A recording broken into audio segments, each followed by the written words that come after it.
Alright, we're just going to check to see if everything's working.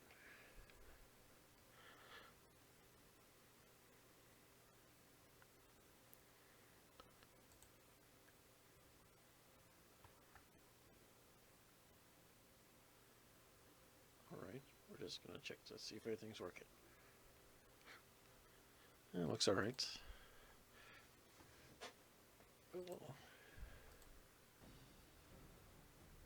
Go back into the game here.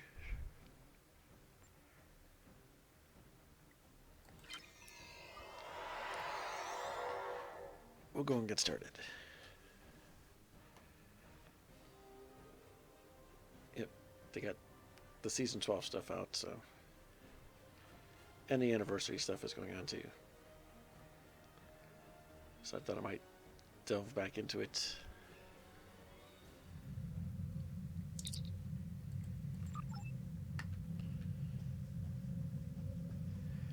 So we got our Omega particles going on.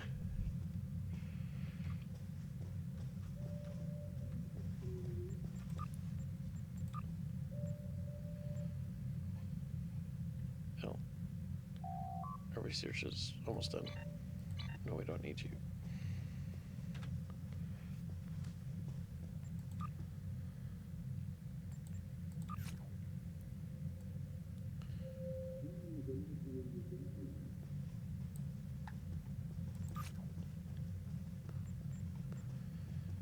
We finished our Arconian War.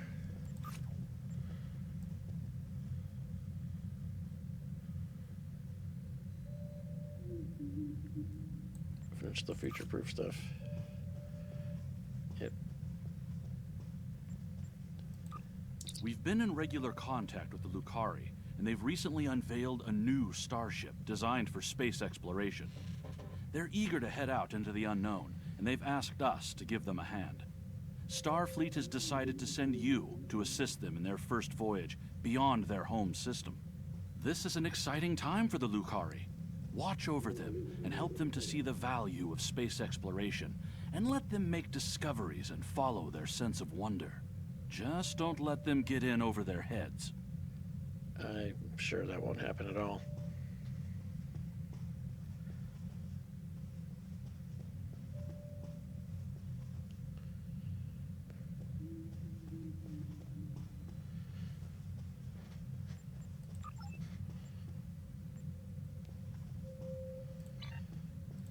We'll go to this first before we do the signs of importance.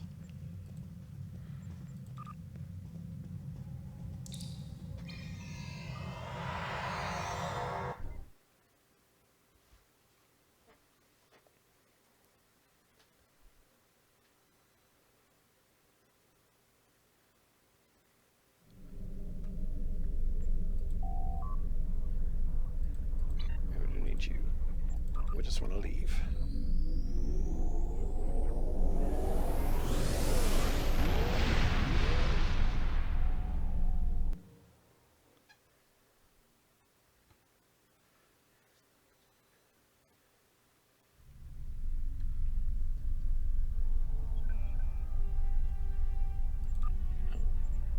Our stuff is done.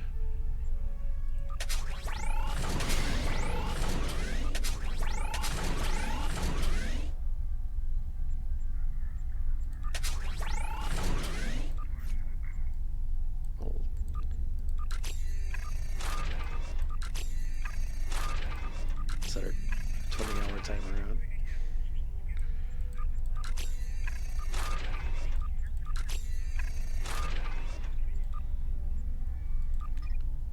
Collect all this stuff.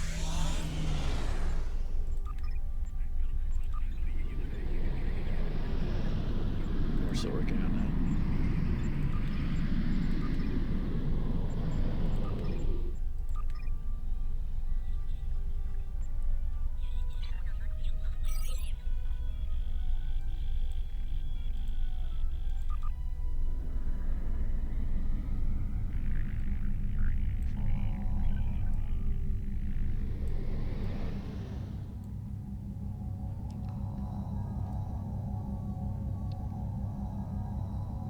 Got our tactical flagship going.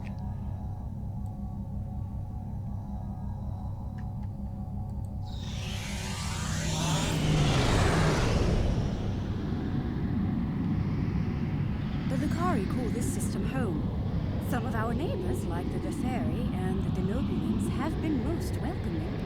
Others, like the Nakul and the Zenkathi, have been somewhat cold and distant, even hostile.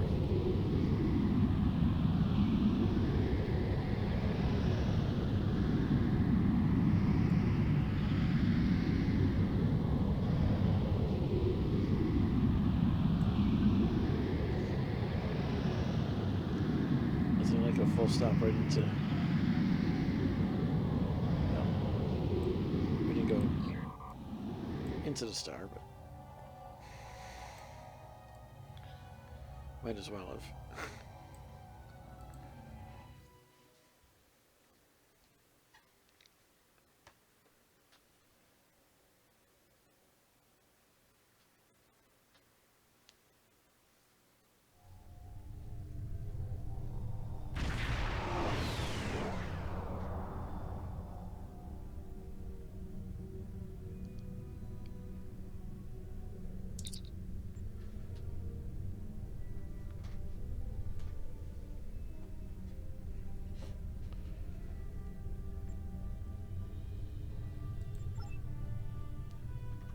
Talking to the Ferengi.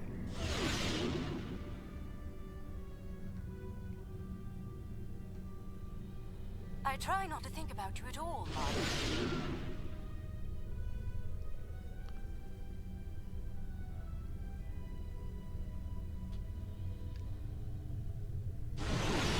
Any friend of yours is someone I'd rather not know.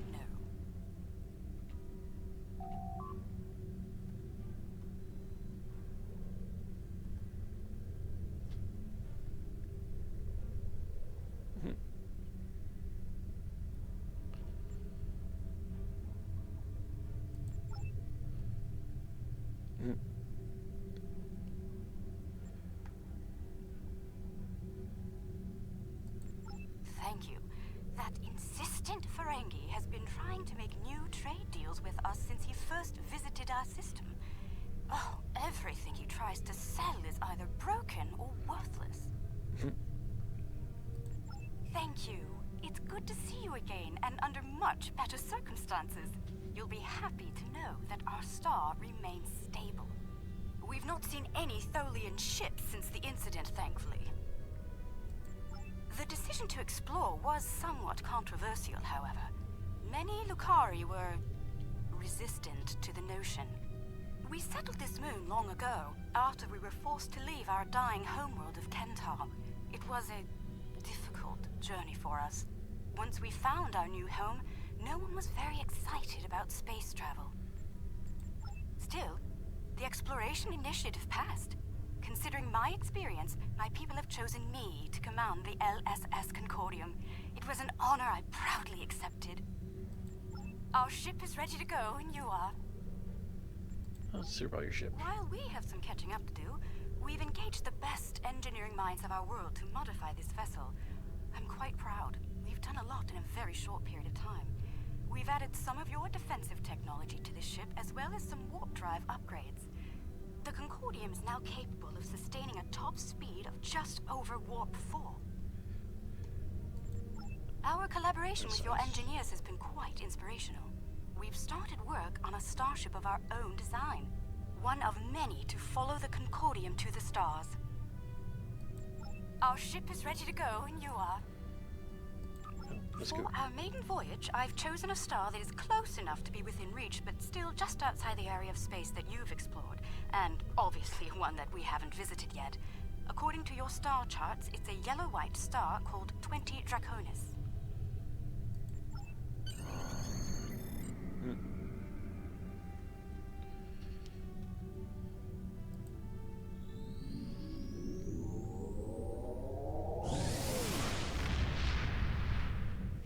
I sense Ferengi will be sending something my way.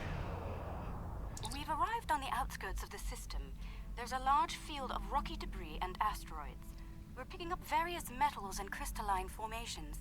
Should we approach one of the larger asteroids and take some more readings?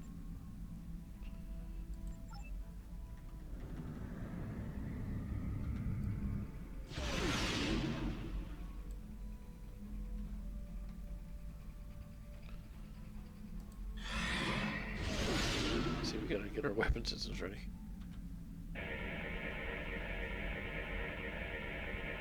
Readings coming in now. Large quantities of silicate, hematite, cadmium, iridium. Crystalline structures appear to be the result of deposits created under a heavy impact. Perhaps this asteroid was part of a larger one that broke up in a collision. Heading deeper into the field may yield more clues. Sensors are picking up some movement on the far side of the asteroid. Not simple orbiting debris either.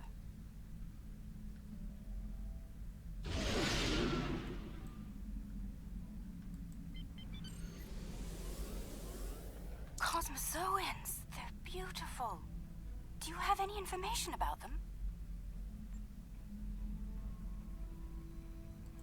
Intriguing. The Gekli communicate using radio waves and feed on dust particles and energy emissions.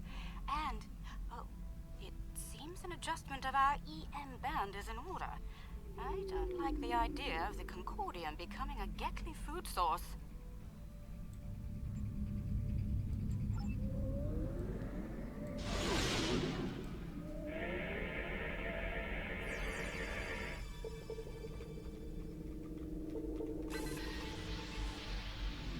We've adjusted our power systems.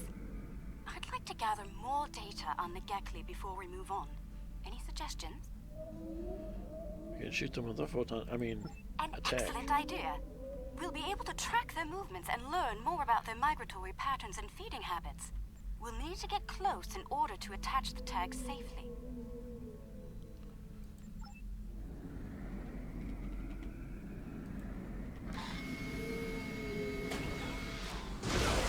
Data's coming in from the Gekli.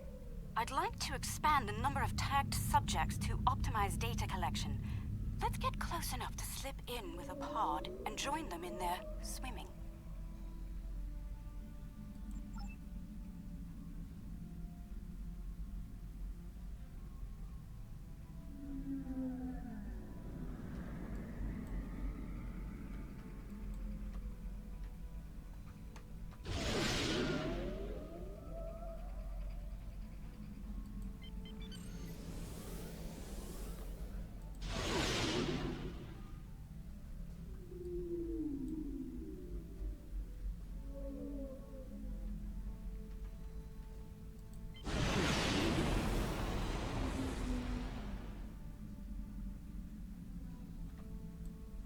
We're getting close-up readings from all of the creatures.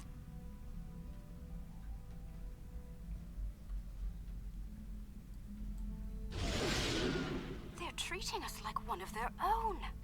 They're trying to talk to us with their radio waves.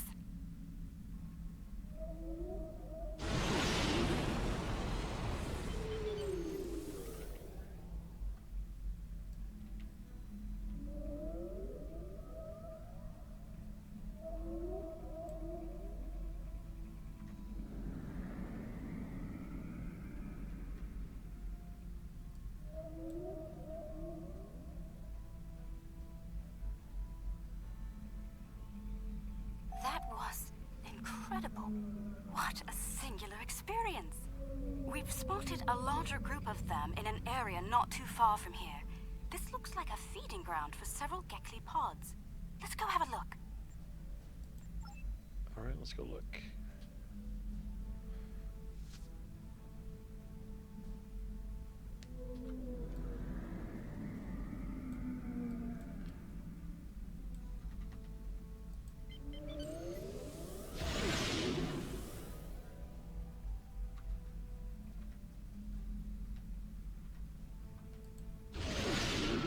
There are signs that several Gekli pods frequent this area. There's a lot of dust and particulate matter, but we can't see how the asteroids are getting broken down. I think there's something we're not seeing in the visible spectrum. Your ship has a stronger deflector than ours. Can you emit a particle wave? We could use that to illuminate things that might be happening in different spectra.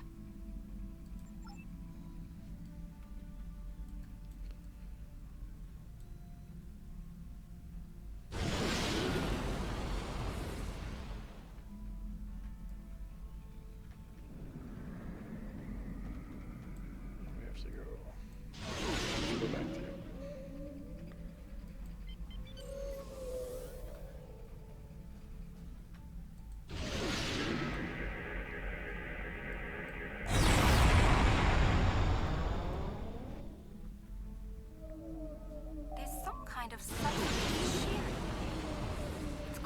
cosmic strings to snap off and break up the asteroids.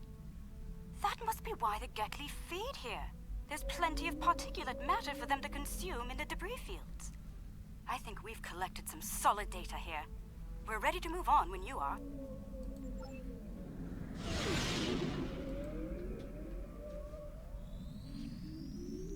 Oh, we didn't have to blow anything up yet.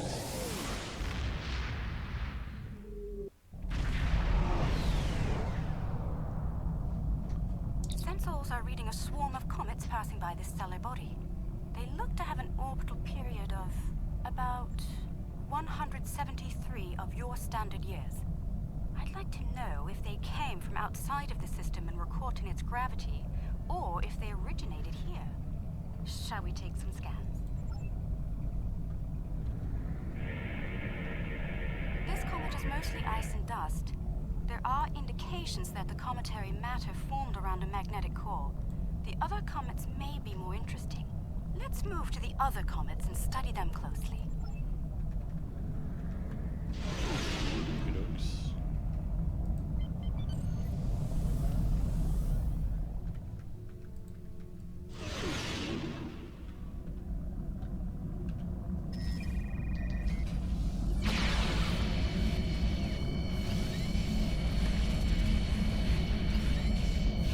Let's do this, alright.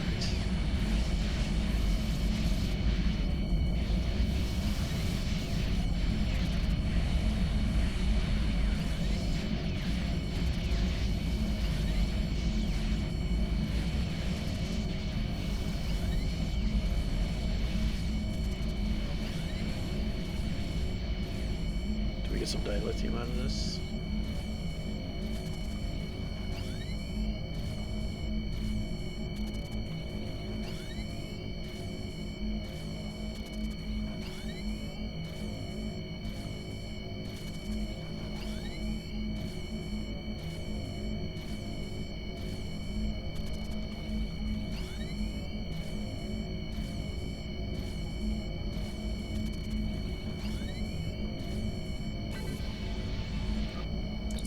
Shows signs of magnetic radioactive matter.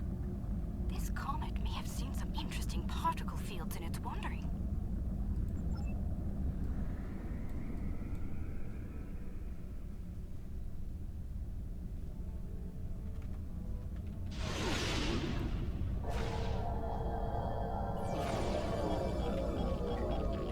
We're doing every minigame. Alright.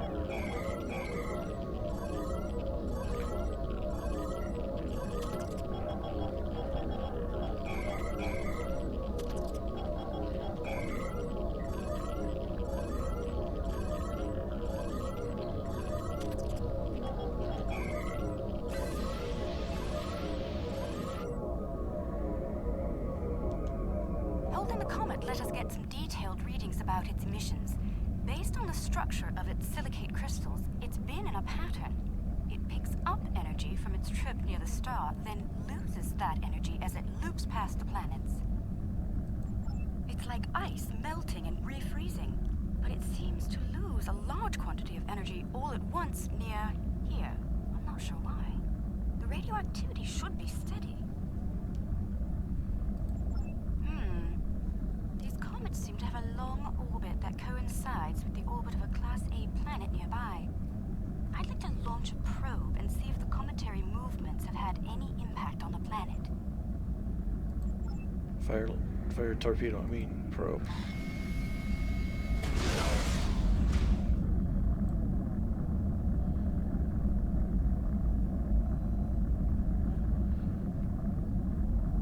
Probe data received. The planet is radiating a considerable amount of heat for its size. Nothing our shields can't handle, but I don't see any expeditions to its surface happening anytime soon. Curious. I'm picking up several large, moving sources of energy. Sensors indicate they're a life form of some kind. A cosmozoan, but not the Gekli. I'd like to study them if we can.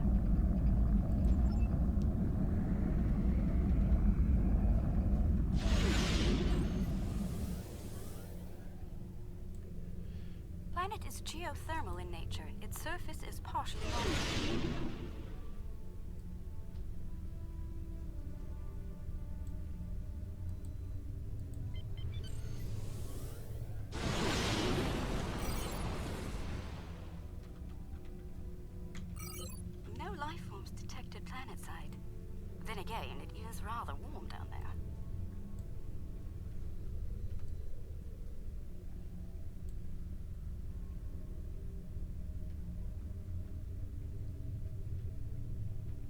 there they are.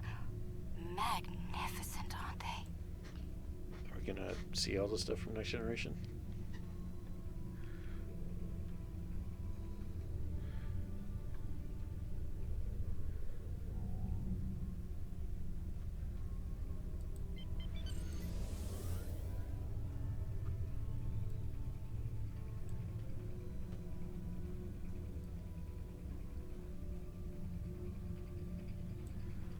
Come on, look, you're missing the first episode of Next Generation. The creatures are luminescent ovoids? I'm not sure how to describe them. They remind me of an aquatic life form native to Lucari Prime.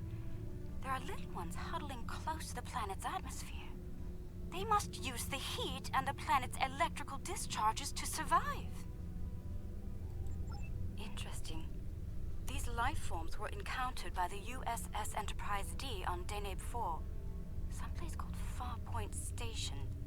They haven't been seen anywhere else since. We shouldn't harm them or their young. Let's transmit a greeting, then be on our way.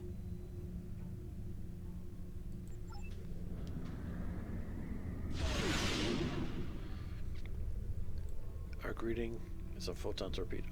I mean, The color display must be a form of communication. I didn't realize that life forms could exist in this fashion, living off the heat of planets, feeding on the particles in space, absorbing radiation from the cosmos. There's so much to see. Let's head to the next planet in the system and see what's there. look at Oaks. Just warp right through it.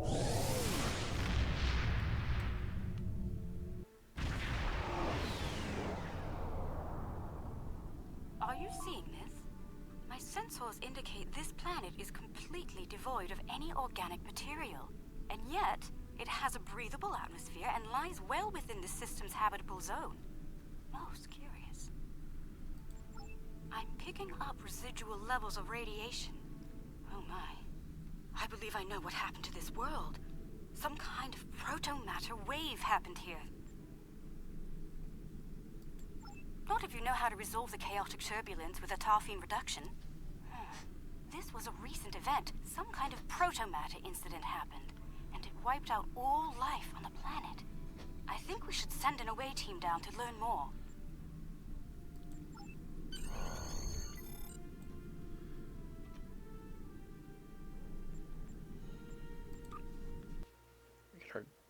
Get our team going.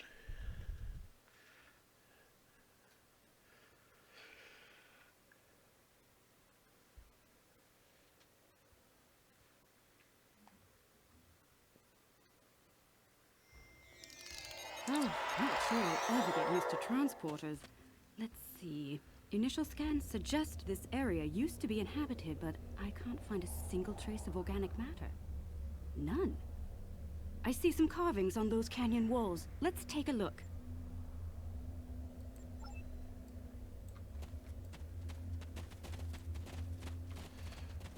First we'll get our scan on.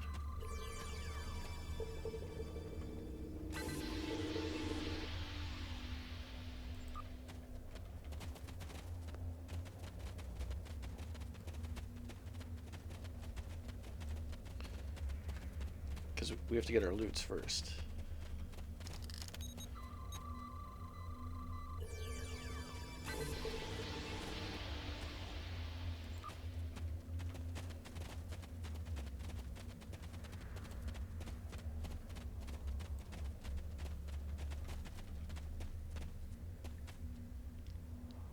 The walls of this canyon were worked by tools.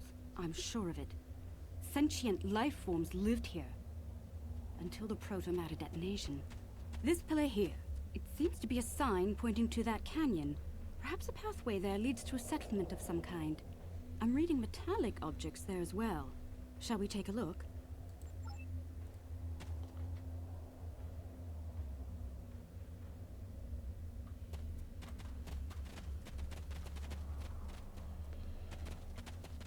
Look, there's some kind of large structure further down the canyon.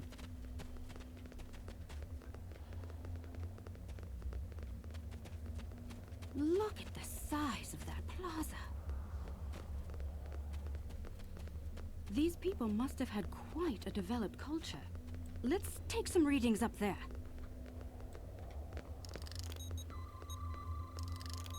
This looks like a town square or ceremonial center of some kind. I see some murals on the far side of the square over there by that arch. I'd like to examine them. They might tell us more about this place.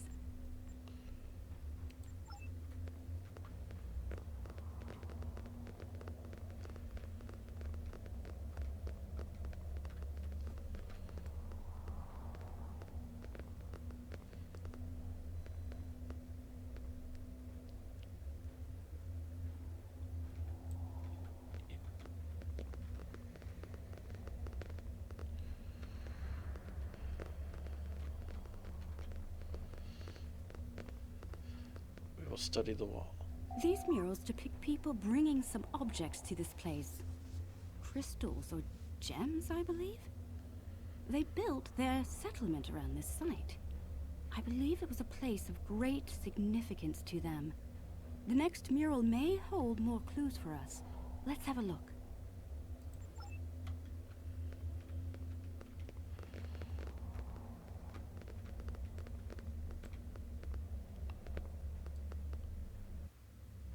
This mural depicts the construction of this large structure. I suspect it was a temple or a place of contemplation for the people. The crystals were revered by the locals, perhaps even worshipped by them. We'd better have a look at the next mural, don't you think? Yep. Let's look at the next one.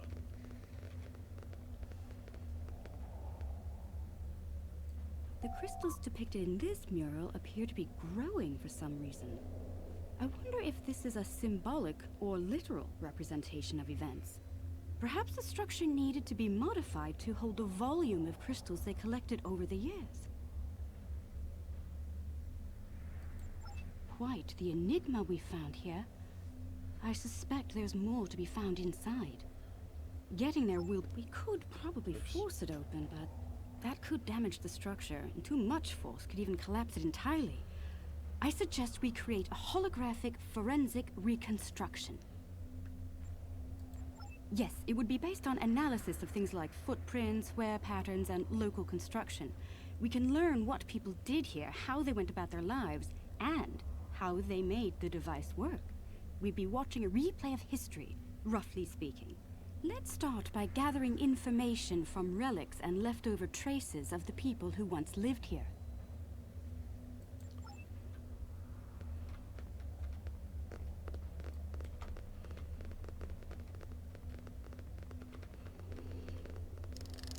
We're gathering forensic data. These artifacts were used with opposable thumbs and indicate a likely handspan of 22 centimeters.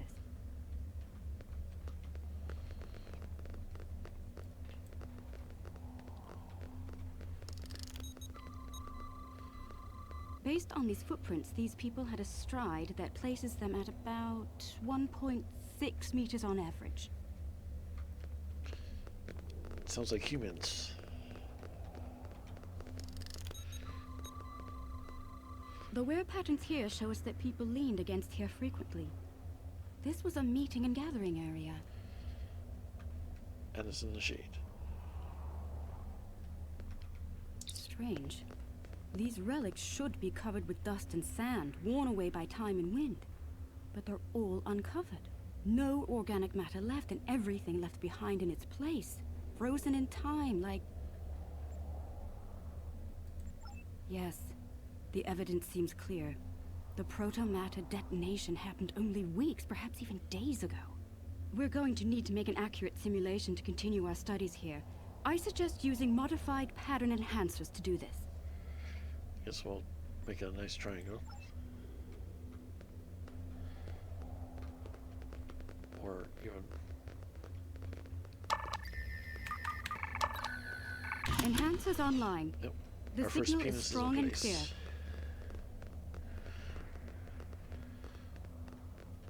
Not penis, I mean dildo. There we go. Second one. There we go. We're fondling it. 2 down, 2 to go. That's how you do it, Captain. Alright.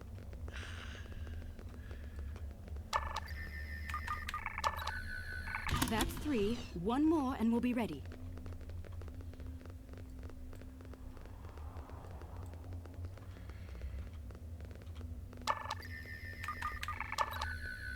That's the last one. All enhancers online and The standing animation by. doesn't look right. All right. The enhancers should give us a pretty good image range. Your tricorder can then act as the center of the network control for the enhancers. I can tie in my data to your tricorder whenever you're ready. Get a little close to the center of the square so we can see what happens.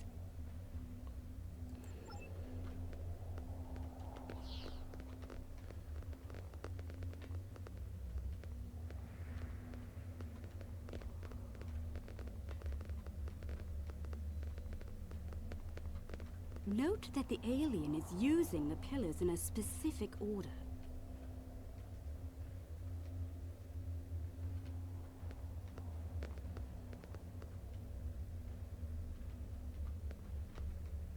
They're making the murals match up on each pillar.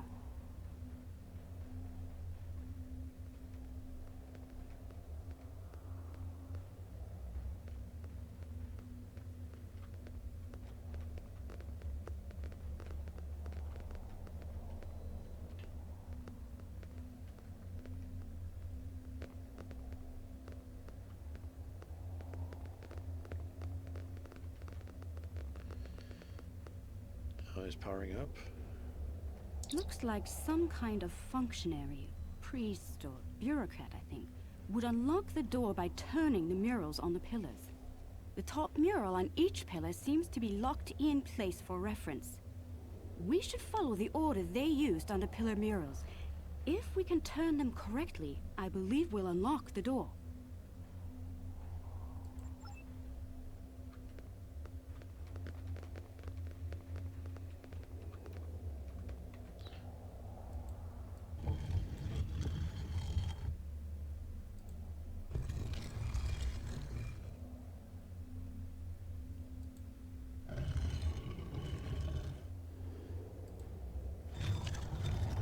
Oops.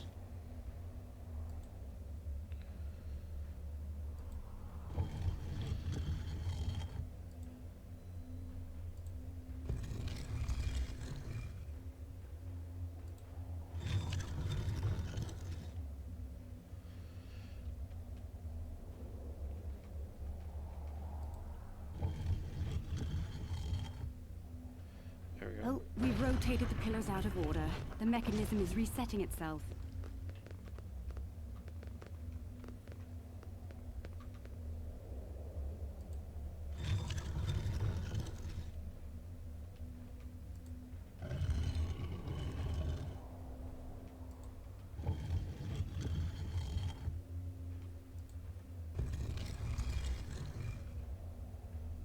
Oh, we've rotated the pillars out of order. The mechanism is resetting itself.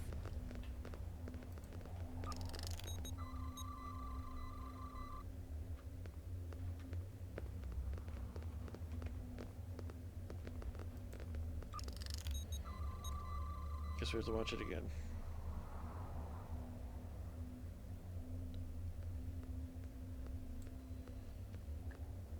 One, two. Okay, so 1, 2.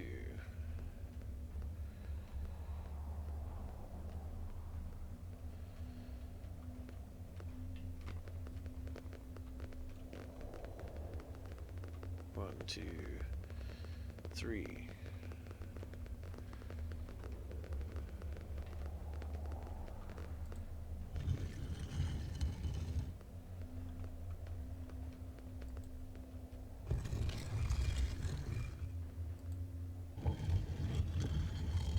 Can you hear that?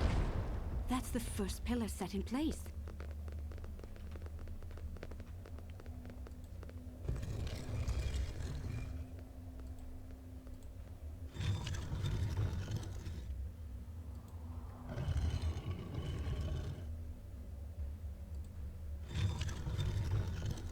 That's 2 pillars set into place.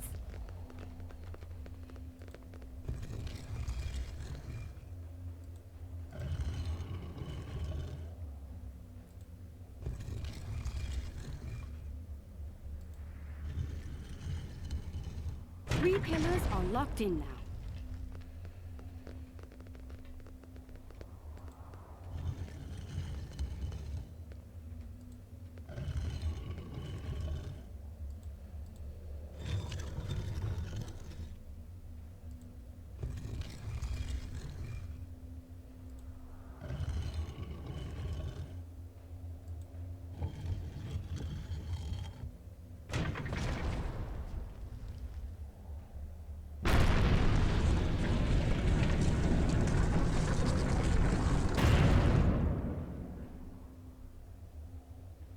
That's it! It's working! Well done! Shall we see what secrets this building holds? I think I see another mural inside the doorway. We should take a look at it. That's an interesting door.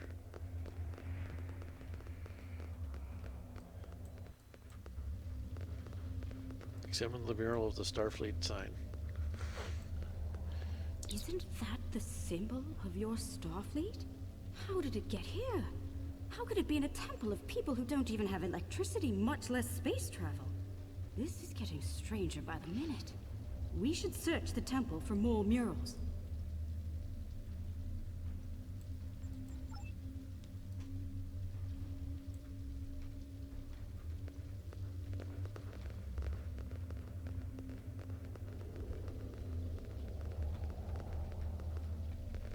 See, it's Kirk, Spock, and looks like Scotty might have came down.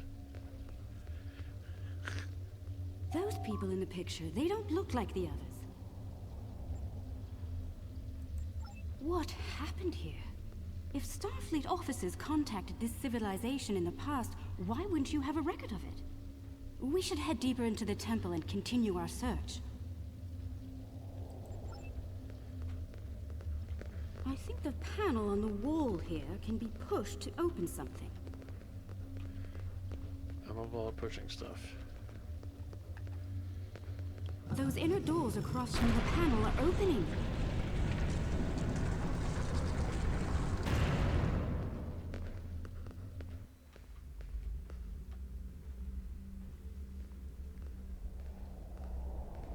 What is all of this?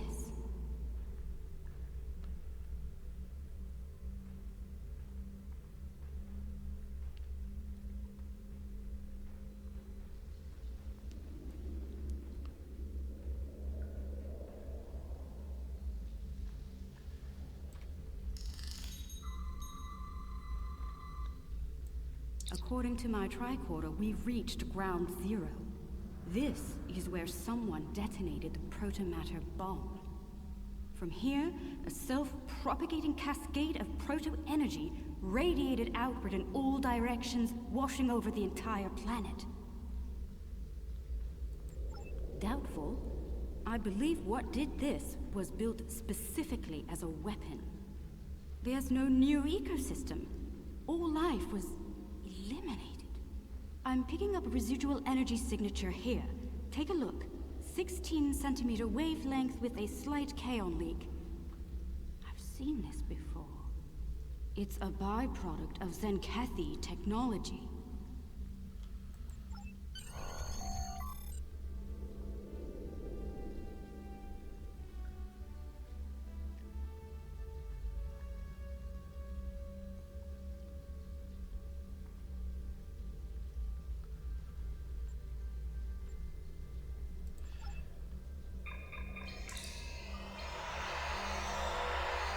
Station.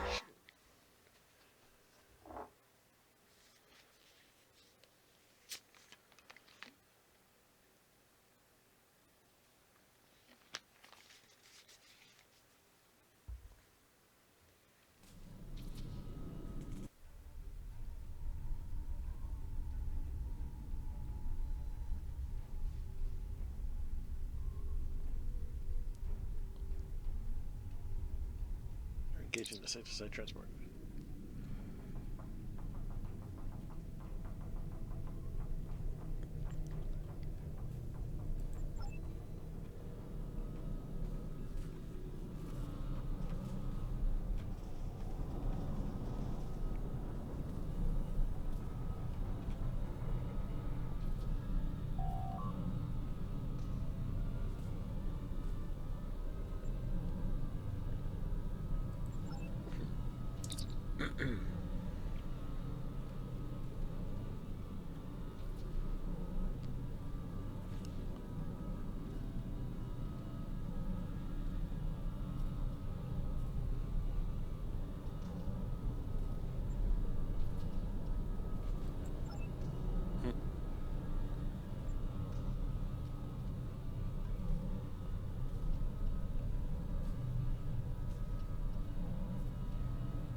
Engineer's Log, March 18th, 1570. Had a discussion this morning with security about our Klingon prisoners in the brig. We can't just leave them locked up, or execute them, or exile them on the planet below. Setting them free isn't a popular notion either. We're still looking for options, but I think the stasis pods we have in medical will come in handy real soon. Interesting.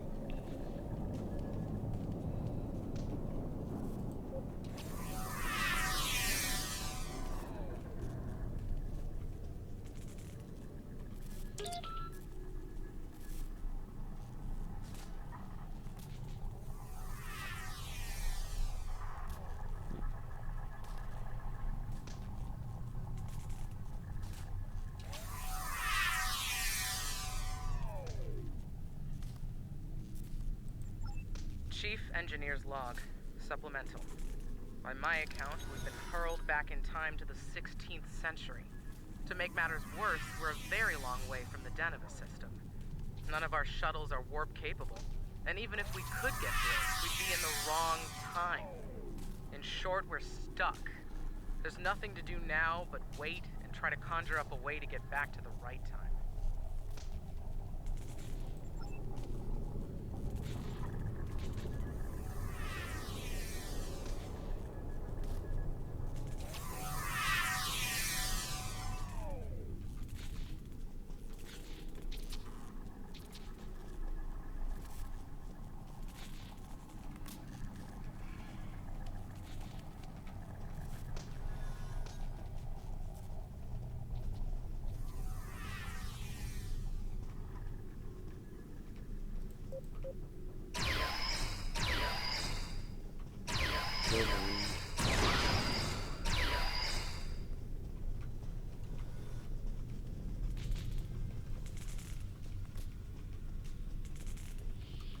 My guys are running like fools.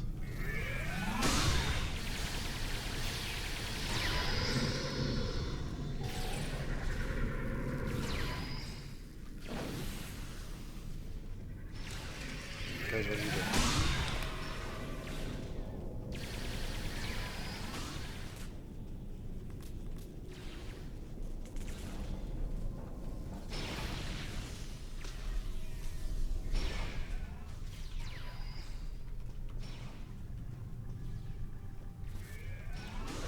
Enemy targets on sensors.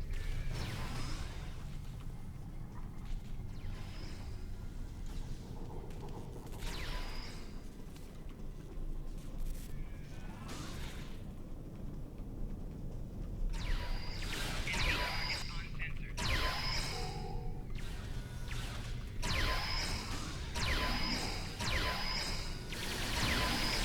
I'll take you out.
Chief Engineer's Log, April 17th, 1570.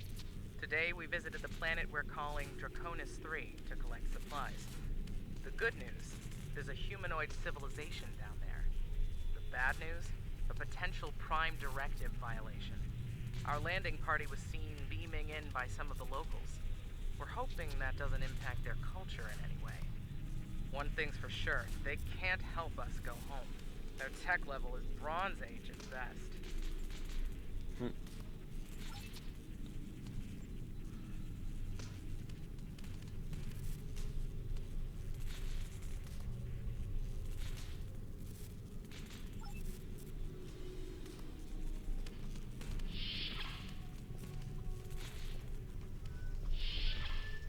Chief Engineer's Log, August 6th, 1570. The Warp Booster Sled project is officially a bust. When we tried to spin up the coils, we couldn't get a stable warp field. Yashvi and Arlington managed to shut it down and stop a breach, but the shuttle's impulse drive is shot. I hate giving up, but we just don't have the parts we need to make it work.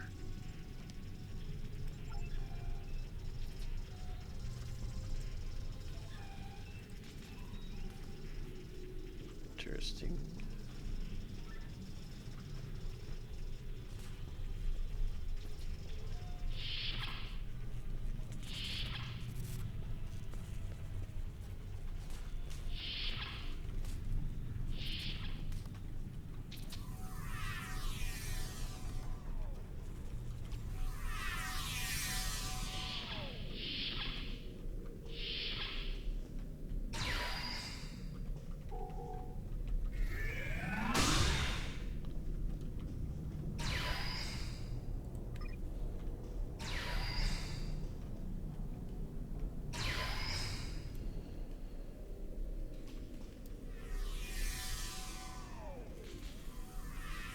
Oh, there you are.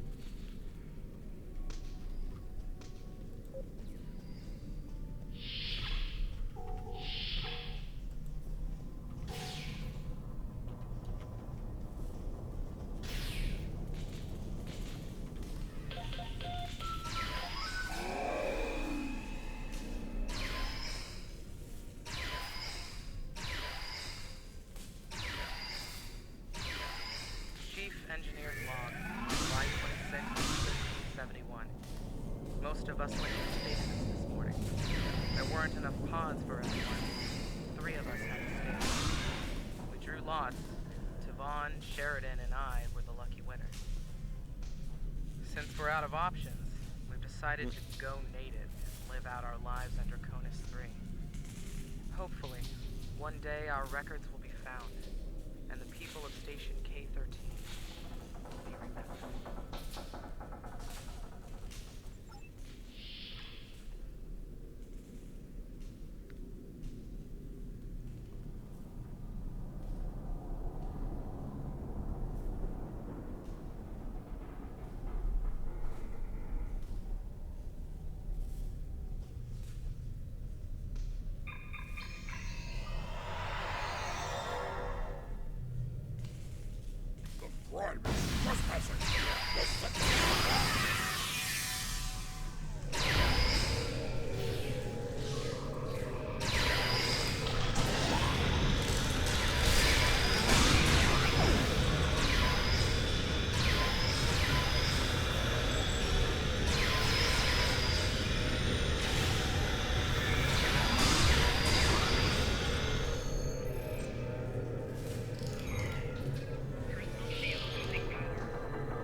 Somebody up, I think.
to get what he wants.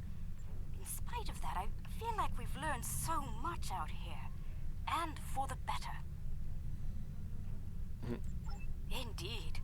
I'd say our first flight was a success. Now we need to share our discoveries with everyone back home. I hope today's events will convince my people of the continued need to explore and to be part of the galactic community. With luck, we'll do this again sometime, and soon. On behalf of the Lucari people, thank you. And blow up more Ferengi, yes.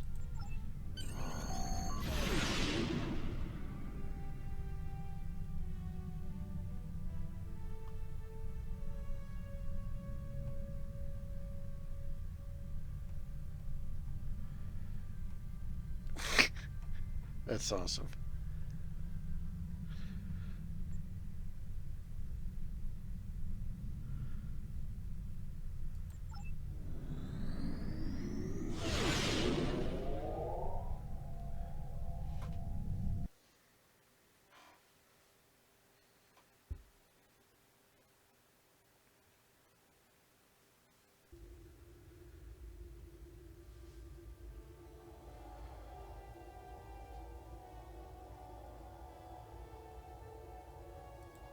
I'm happy to hear the Lucari handled their first experience with space exploration well. There's talk of their desire to join the Federation, and from what I'm seeing, they'd be fine members.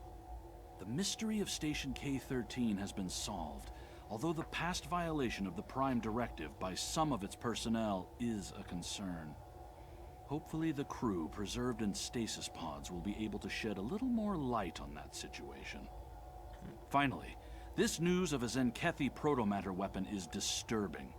I'll be looking into it from all angles, diplomatic and military in particular. We've fought a war with them before, and I'd prefer avoiding another now.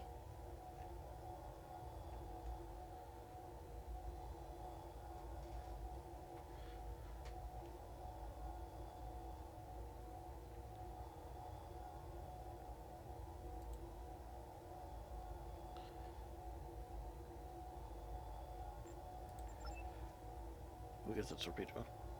Alright. Now we can do... The Lucari have discovered some unusual activity in an unexplored region of the Alpha Quadrant.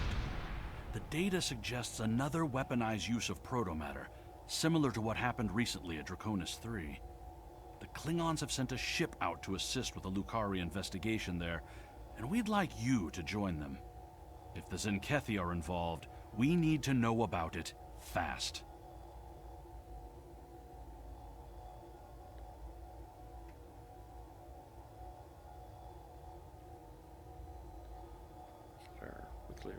We get our 7th anniversary prize vouchers.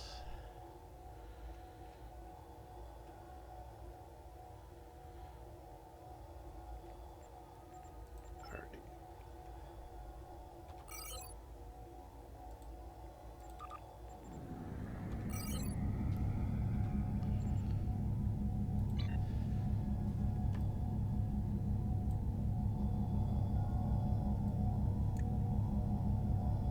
Our first contact with another species came not from the Federation, but from this sector, Ferenginar, to be precise. While the Ferengi have not always been the best of neighbors, they have provided us with valuable data on this sector. For a price, of course. Everyone's got a price for the $1 Million Man.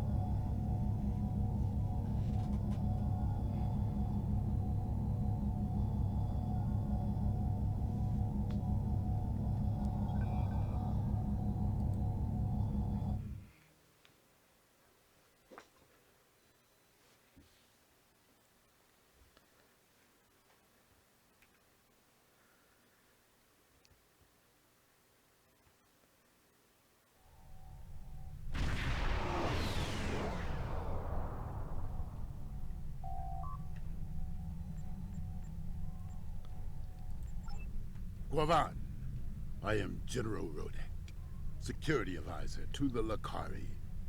I have read your report on the incident at 20 Draconis. If the Zenkethi are behind all this, we must be ready to meet them in battle. Okay, Kern. Do you have any questions? Why are you here? I have met the Zenkethi in battle many times. I know how they think and how they fight. Because of this, I have been assigned to investigate the proto-matter incidents here. The Empire wants to know more about the Zenkethi's new weapon. I see. Do you have any questions? What We happened? know the Zenkethi have developed a proto-matter weapon. What we do not know is why. They have not attacked any of our enemies with this weapon. This is puzzling, considering their proximity to several key Federation systems. The Empire has asked, what drives the Zenkethi to use such a weapon? And I intend to provide the answer. Sounds fair. Do you have any questions? Nope. The Lakari are just ahead, and eager to begin the search.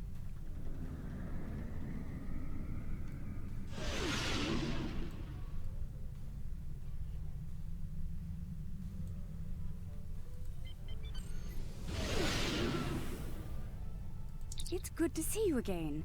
It looks like we have another incident to study. We sent out a number of long-range sensor probes to this sector recently. After the events of 20 Draconis, I took the liberty of setting the probes to scan for proto-matter. I'm afraid they found something. Let's begin our search by sending a short-range probe to the nearby planet. Yes, the project was a community effort designed by some of our best and brightest.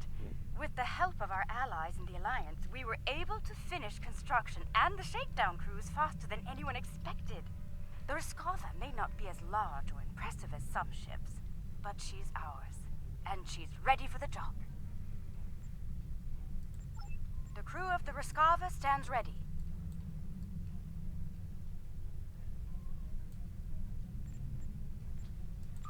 Proto-matter is the weapon of a coward. We respect its power. Protomatter can also be quite beneficial, General, when used properly.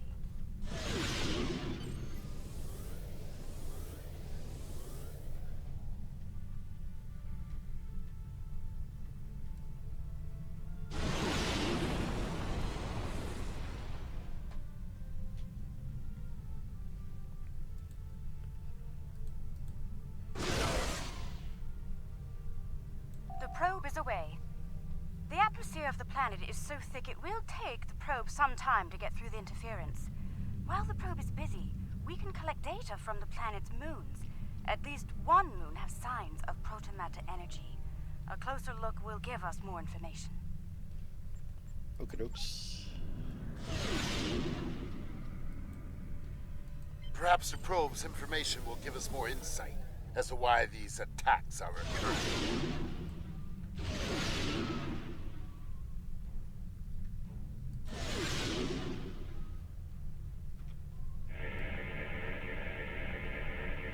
Most curious. This is a Class Y moon. It's incapable of sustaining most known life forms, but it was scorched by protomatter recently. Why would anyone devastate such a place? I think we should take a look at the next moon.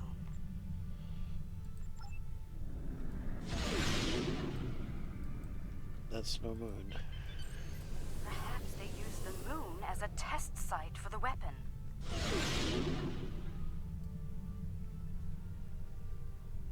If so, it was a poor choice. Why scour a world already right? It sickens me to see protomatter used like this.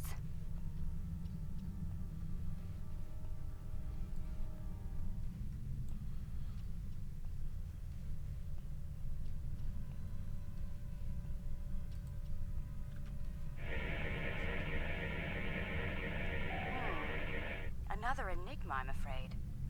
This is a Class D moon, similar to Luna in the Sol system. Incapable of supporting life, and yet it has been hit by a protomatter. Why? Perhaps the third moon will have some answers. Let's take a look.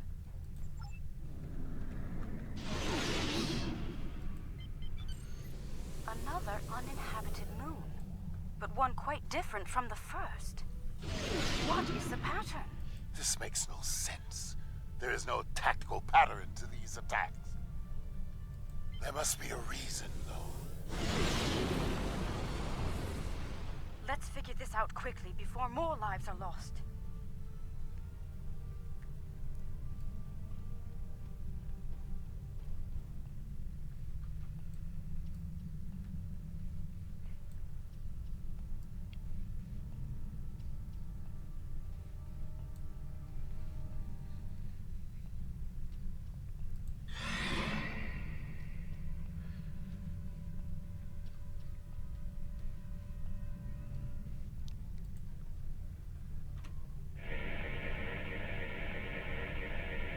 Scanning. The moon is Class L. I'm picking up some ruins on the surface, some simple life forms. There's evidence of crude attempts at terraforming, but no signs of a protomatter detonation. It looks like there was an attempted settlement on this planet, but the project was abandoned. By the look of these readings, it took place over a century ago. Interesting. The probe we sent to the planet is active now. It's sending data back to us.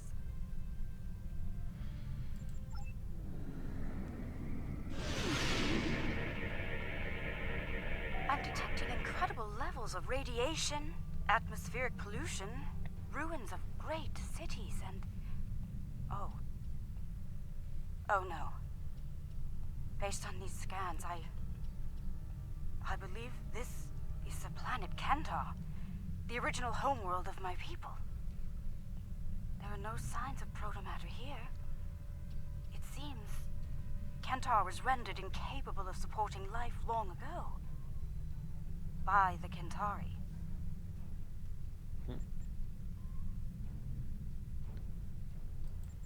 I can barely believe what I'm seeing. I've always wondered what became of them, and now I know.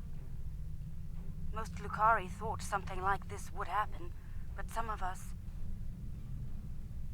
hoped they would see reason and overcome it. It saddens me deeply to see otherwise. I suppose you have some questions for me. I have many questions. Who the hell are these people? Once we were all Kentari. Those who followed the teachings of the scholar Lukar came to be known as Lukari. The Kentari were obsessed with power and material wealth. Their pursuit of such things was destroying the people and the planet. The Lukari stood against those things, and for that, we paid a terrible price. I suppose you have some questions for me. There was a terrible schism between Kentari and Lukari. It ultimately led to civil war. We lost. In the final days of the war, most of us chose self-imposed exile over death or imprisonment. We gathered on our remaining ships and left Kentar forever. To this day, that event is known as the Great Exodus. I suppose you have some questions for me.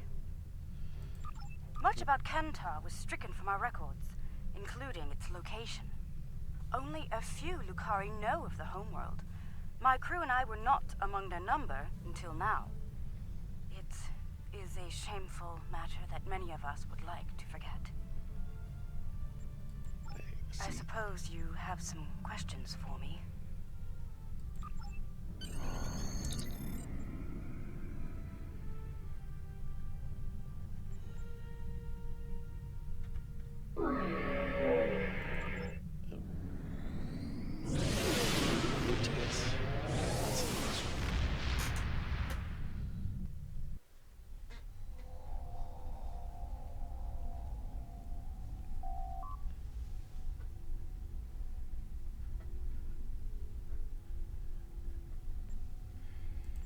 There has been a large-scale battle in this system. We are analyzing the debris. It appears the losing side possessed technology roughly a century behind our own. Preliminary scans indicate that the battle was very one-sided. I recommend we take a closer look at some of the nearby debris.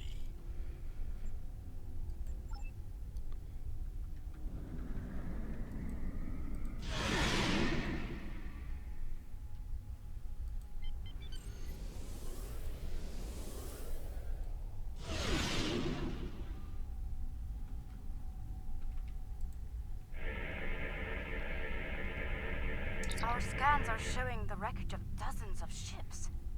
They weren't all military either. I'm seeing remains of freighters, mining ships, research craft, even luxury vessels.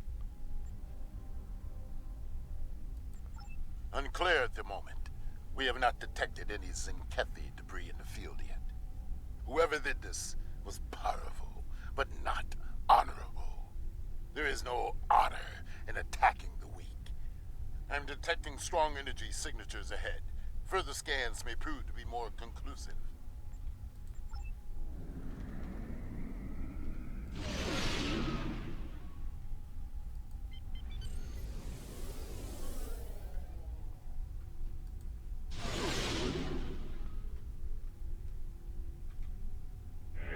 We'll take another scan. Around 50 ships were involved in the battle. Many were lightly armed, if at all. I am reading traces of engine-grade plasma ahead. It does not match that left by the local craft. Perhaps the aliens managed to score a hit to the engines of an enemy ship. I suggest we advance and investigate further.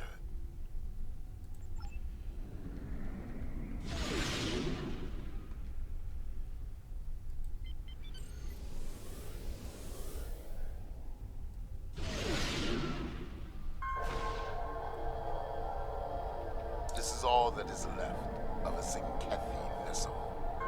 It appears the aliens detonated the warp core of one of their capital ships after ramming the Zenkethi at full impulse. They fought with honor. For them, it was a good day to die. They are reptilian, territorial, and aggressive. In battle, they are ruthless and devious. If they fought with honor, they would almost be respectable warriors. They fought the Empire and the Federation and lost. It appears they are preparing for another war, but with whom? I dislike riddles. Let us get to the truth of these attacks.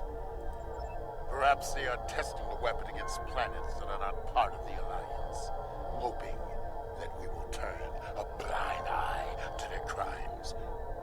Once they have perfected the weapon, they will certainly use it on their old enemies. Their list of enemies is long. We should continue our investigation. There may be more clues in this area. I'm receiving a distress call. It's very faint. I'm sending you the coordinates.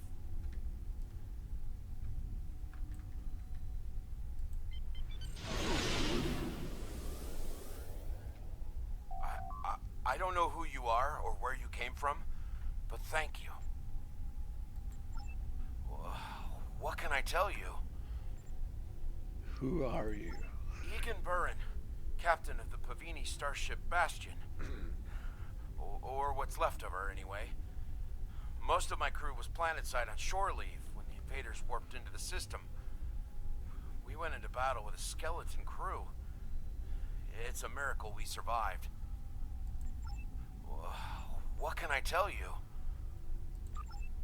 I honestly have no idea. Until today, we had never seen them. We hailed them. They didn't answer, and then they started shooting. They just kept firing, even when we tried to surrender. And then, some sort of energy bomb went off on the homeworld. It killed everyone. They finished off the rest of our ships and left. Somehow they missed us. Most fortunate.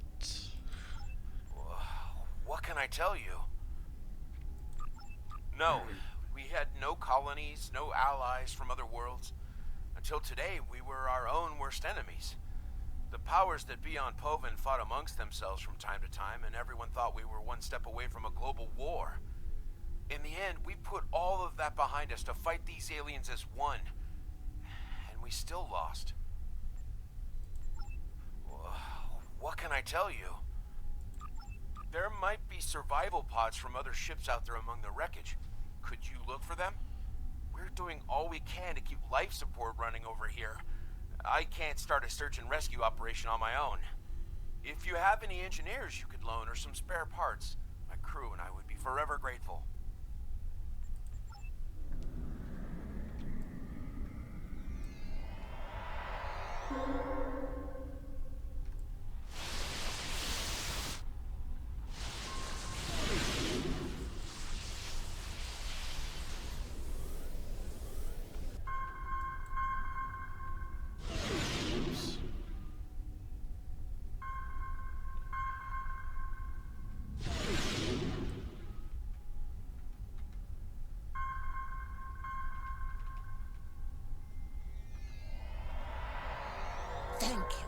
Whoever you are, thank you.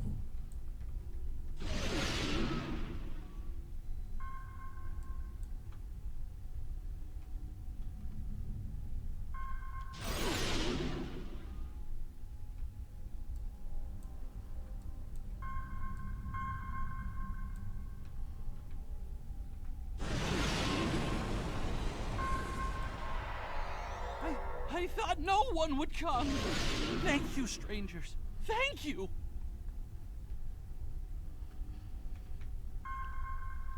Just here to help.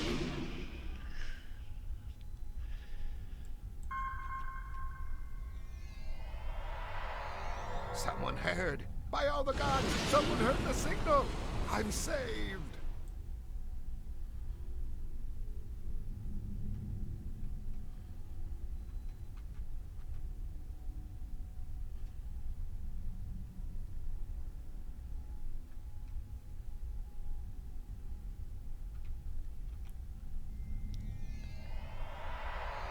Thank you again.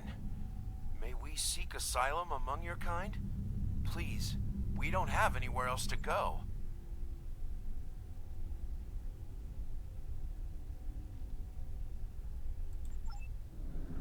I've confirmed the captain's story.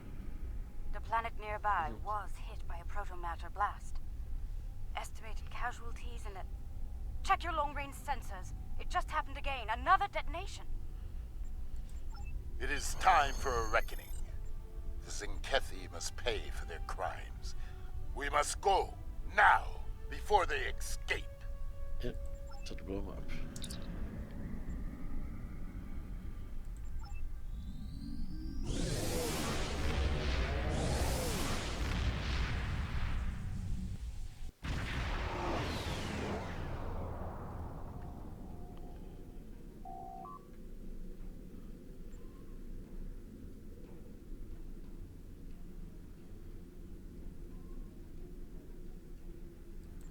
Whatever the Zinkethi are doing down there, we need to stop it. Now. Target their cruisers first, if possible. The support they provide to their allies is difficult to deal with, as long as they are active. Now is not the time to sit and chew ligament. We should strike now, before they can destroy another planet. Whatever the Zinkethi are doing down there,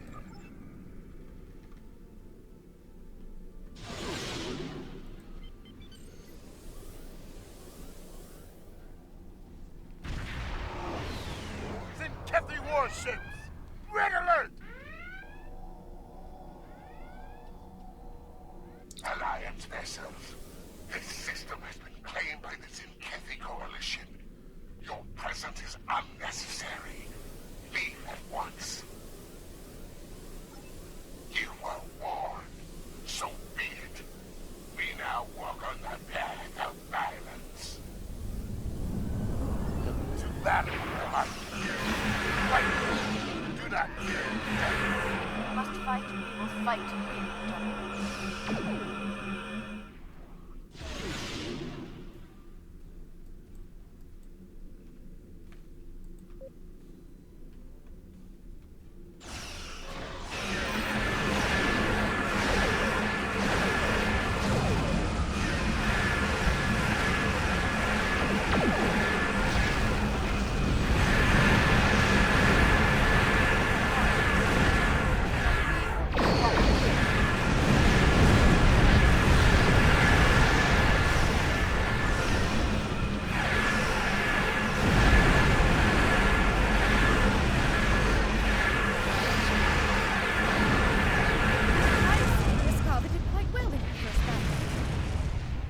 Good battle. Well fought. Honor and victory is ours.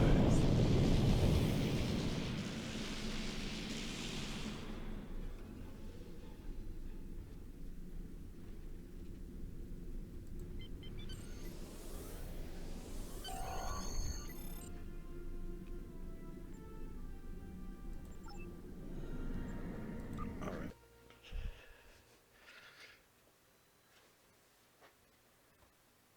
See if we learn what's going on. Other than that, they're blowing people up.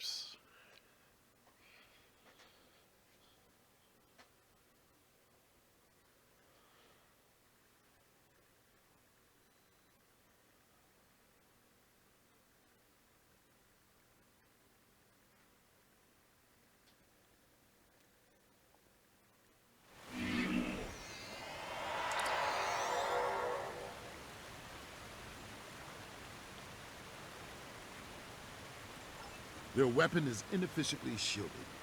It leaks kaons at a level our tricorders can detect and track. I recommend we scan for elevated kaon levels and follow the signal. Oops.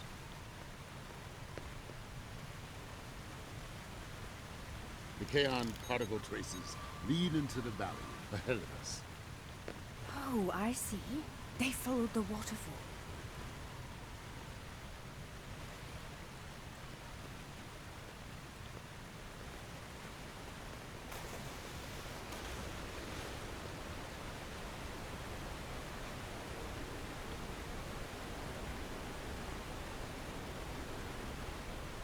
The rocks here are causing a lot of interference. We should take another set of scans to get our bearings.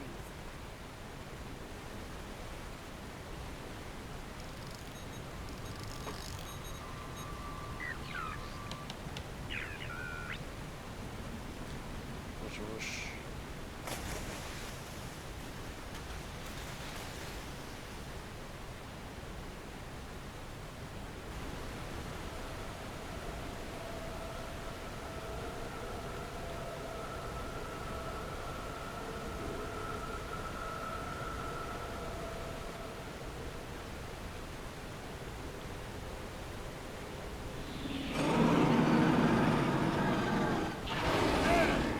The Zinkethi!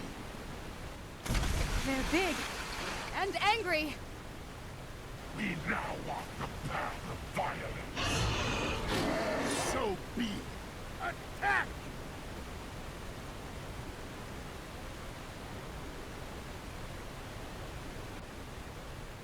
Come, Zinkethi. See our true warrior fight.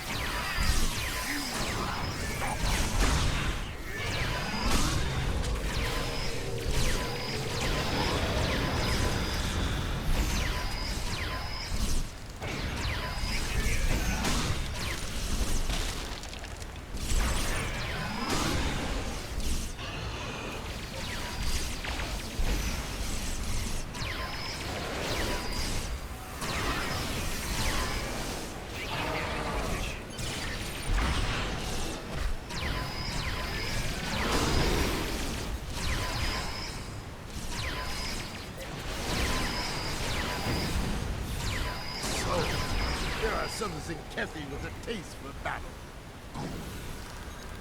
Scans indicate they took the path to the east.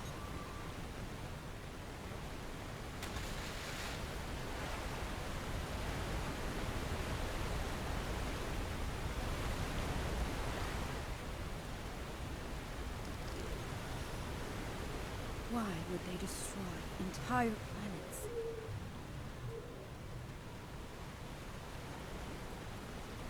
They must find some tactical advantage in these actions, for some reason.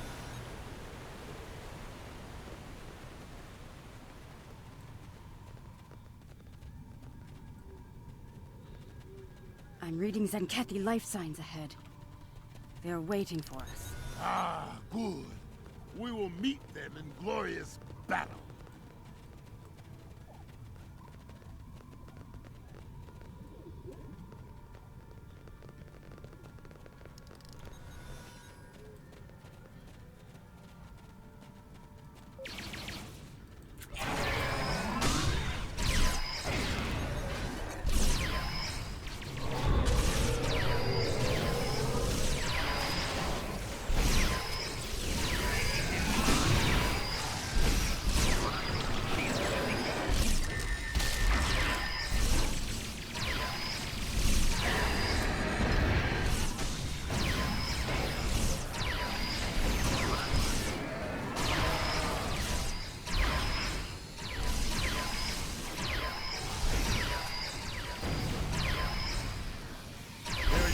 Delaying tactics. We must be getting close.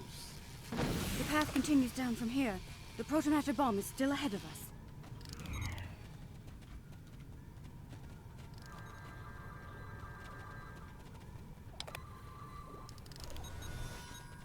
Let's see, undiscovered lockbox. The future.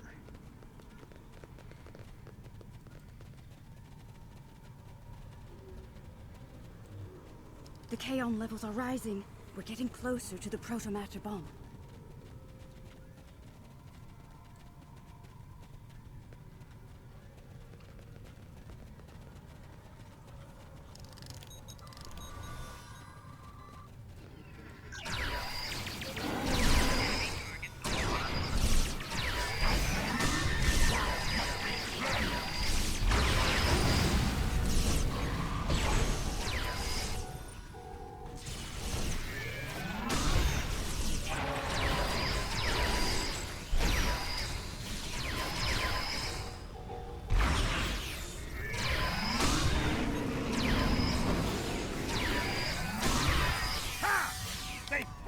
Like cornered rabbit tar. I can smell their fear. There, just ahead. I see guards. We must be close.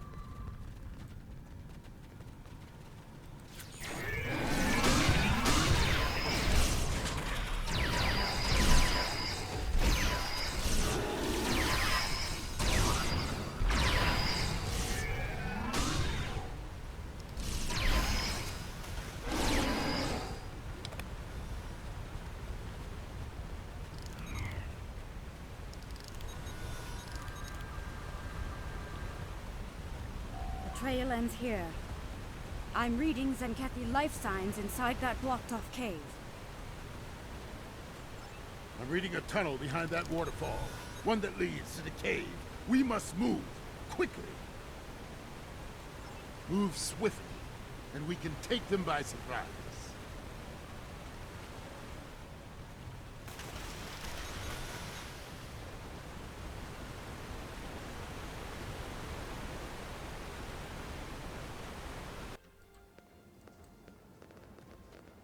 Look! They've set up the protomatter bomb in here. But we'll need to clear the Zenkethi from the cave before we can do anything about the bomb. They only left a few guards. They clearly did not notice the soldiers.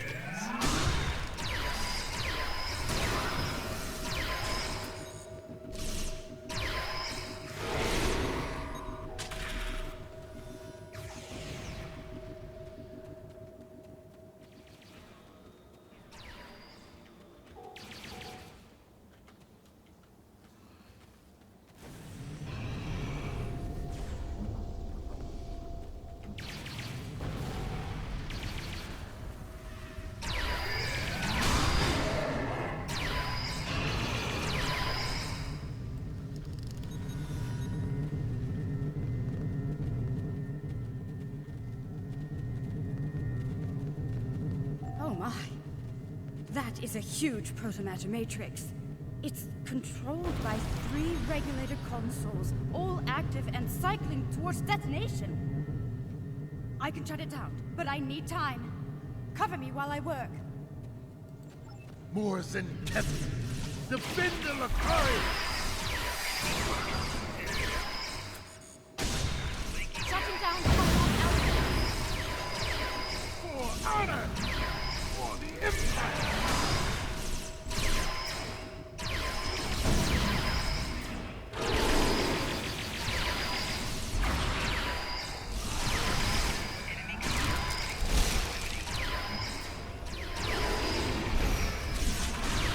Your path is violent.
It's done.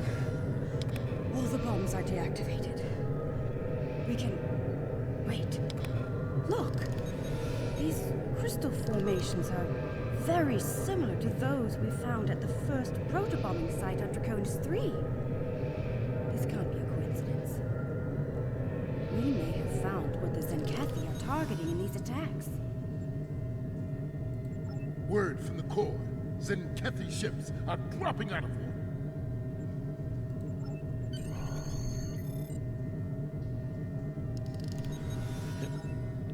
Let's beam up.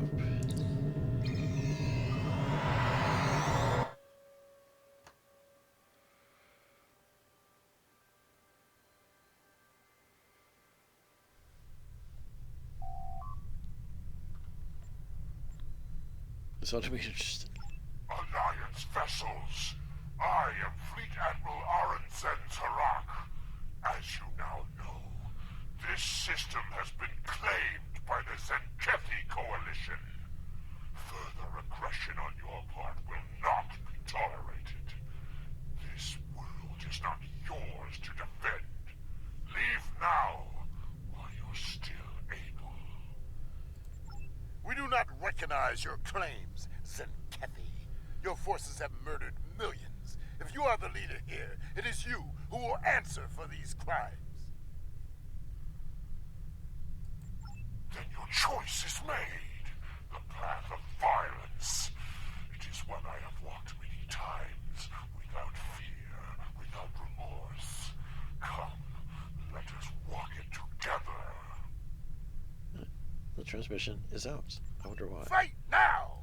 For honor and glory!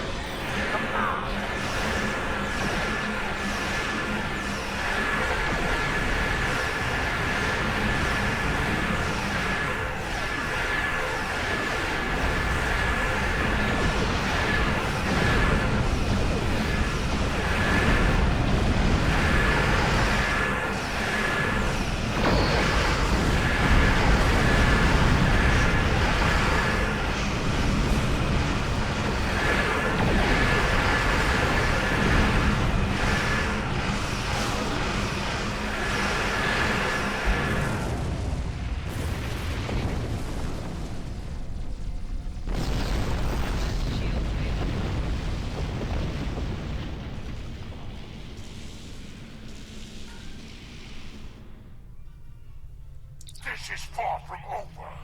Tell your leaders the Zenkethi will not be denied. Those who try to stop us will be purged, their homeworlds cleansed. You have been warned. Test us at your peril. Let them flee. Let them run to their masters and whimper like craven targs. Let them whisper of warriors who fight with honor and without fear. I've always seen the last of them. Yeah. You may be right. They may return and bring their protomatter weapon with them. Should that day come, I hope to meet them in battle once more with a warrior like you at my side. But for now, I must return to the Empire.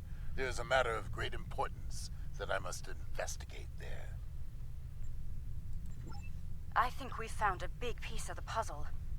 I believe the Zenkethi are targeting planets with concentrations of those strange crystals. But why? A riddle for another day, I suppose. For now, we should return and share what we've learned. About everything. Including the fate of Kentar. Do you think they managed to survive somehow? There are always possibilities.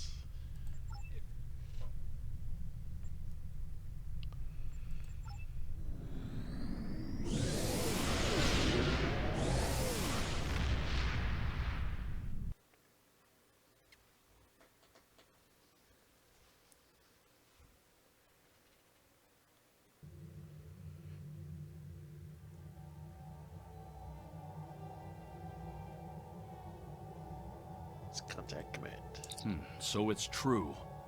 The Zenkethi have a protomatter bomb. All those lives. No one in the Alliance is comfortable with the Zenkethi having a weapon of genocide. What happened to those planets could happen to any world in Alliance space. We need to know more about it and how to stop it. We need to know more about these crystals you mentioned as well. If they're the key to these attacks, we need to know why.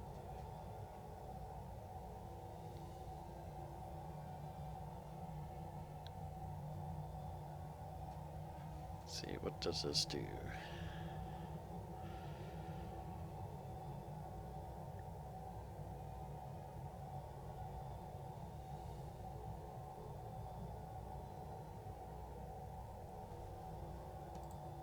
Yeah, we'll get that. Congratulations, Admiral.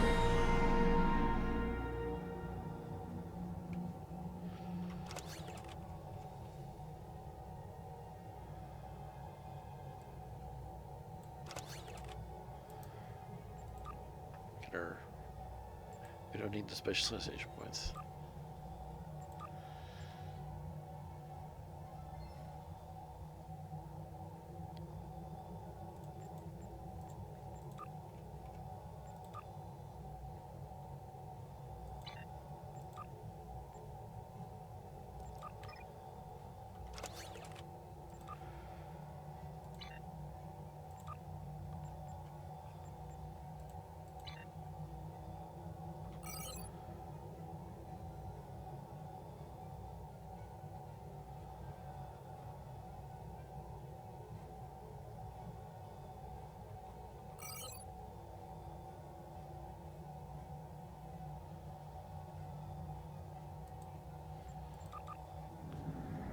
We'll go over there.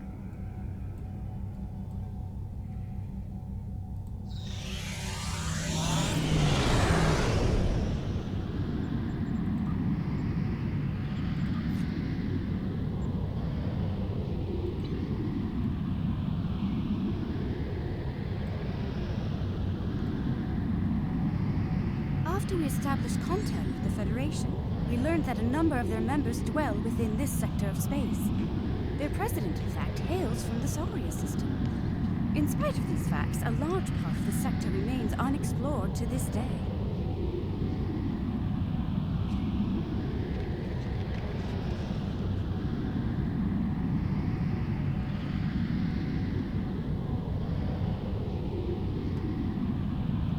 It's time to go run around for King to get our stuff.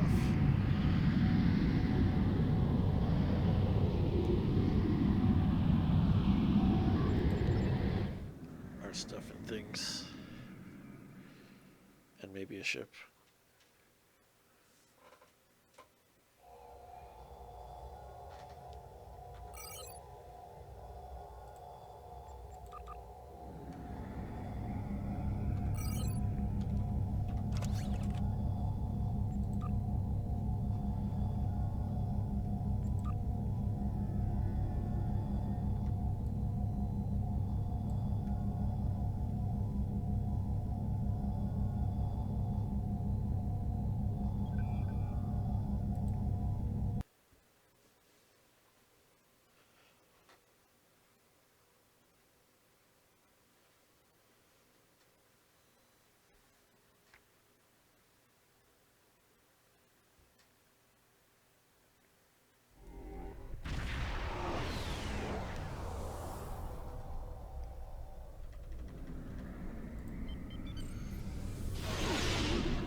And we got into the station.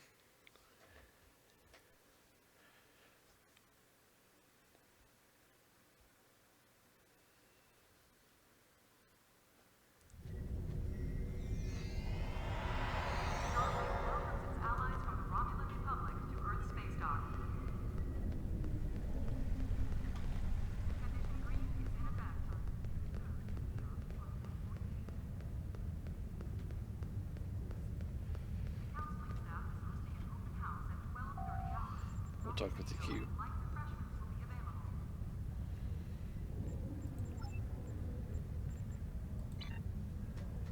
Let's see, where do we have to go?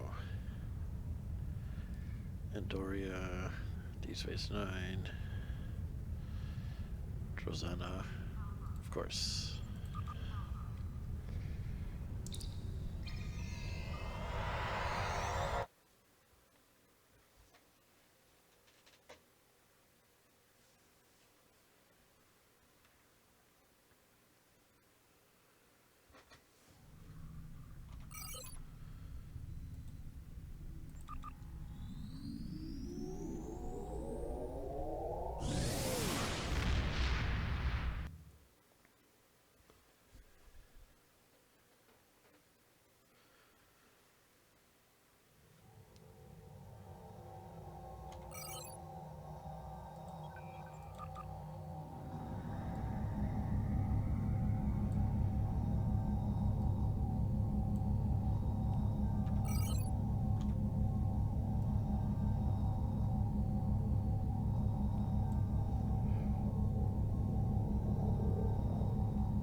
At least it's in space.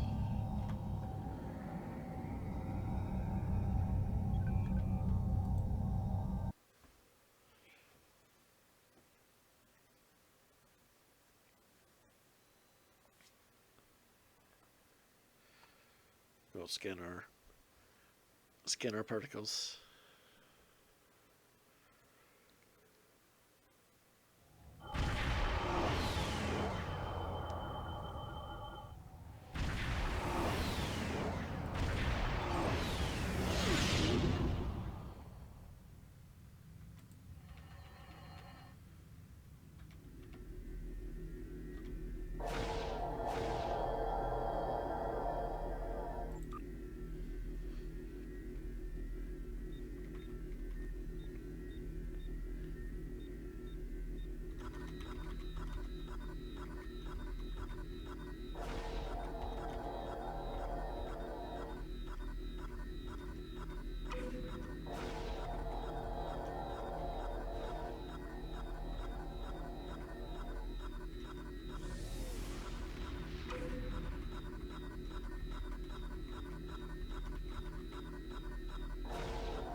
That's one.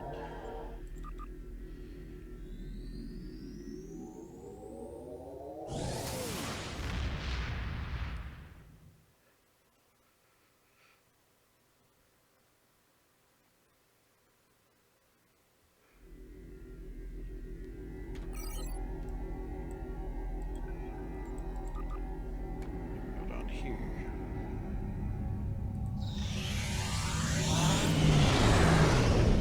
Maximum speed.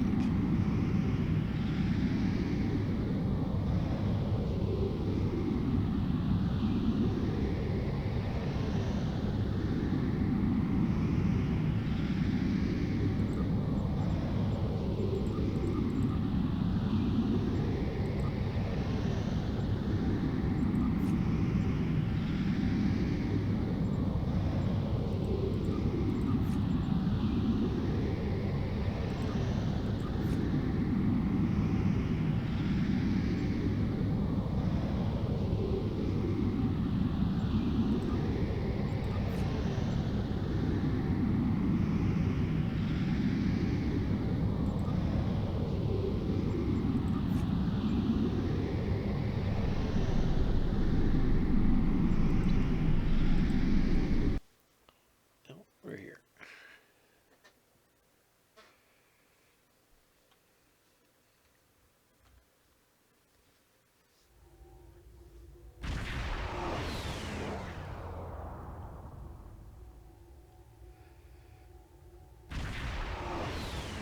Of course, we have to go beam down. Welcome to Josana.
1600 again.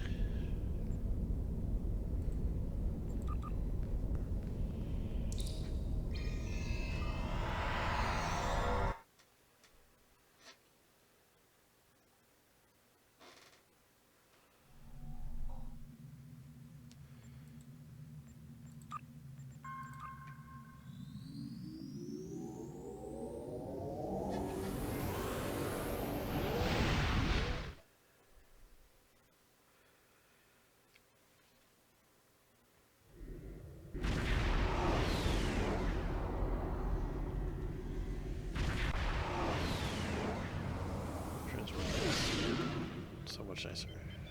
Oops.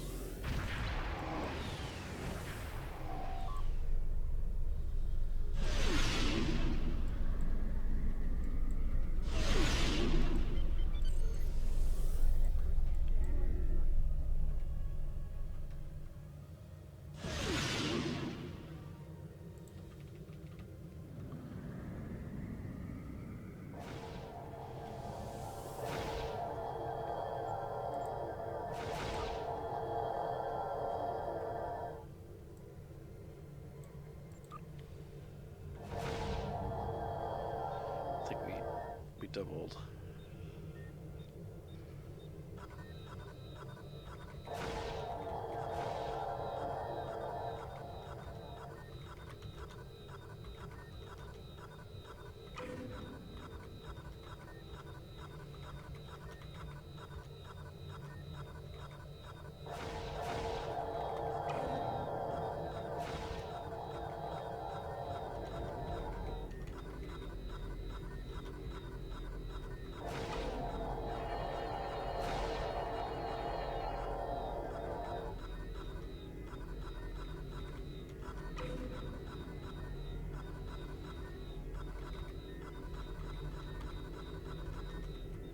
Shoot.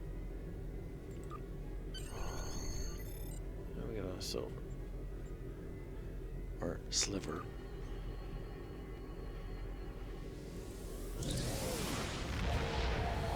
Can you give me my stuff?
Star Trek, where you manage all this to get dilithium.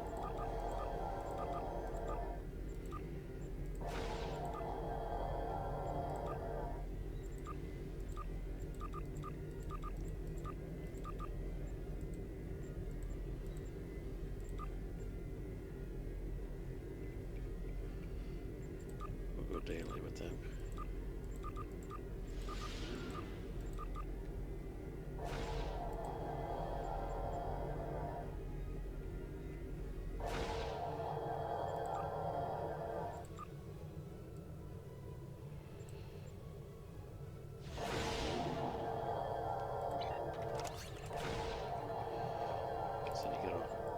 You get all this stuff to sell.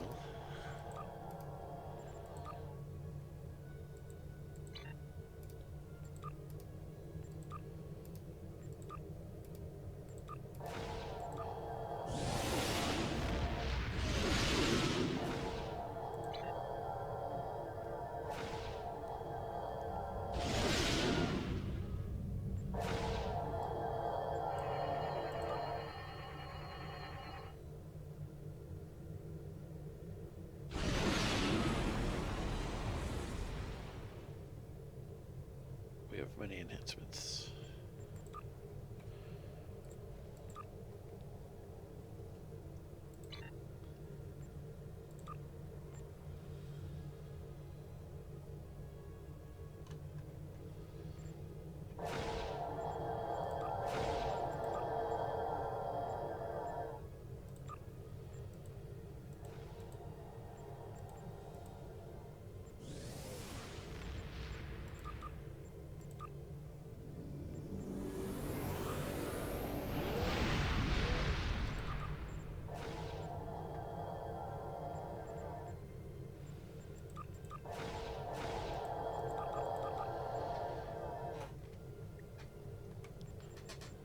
We actually completed it. Okay. That was already done.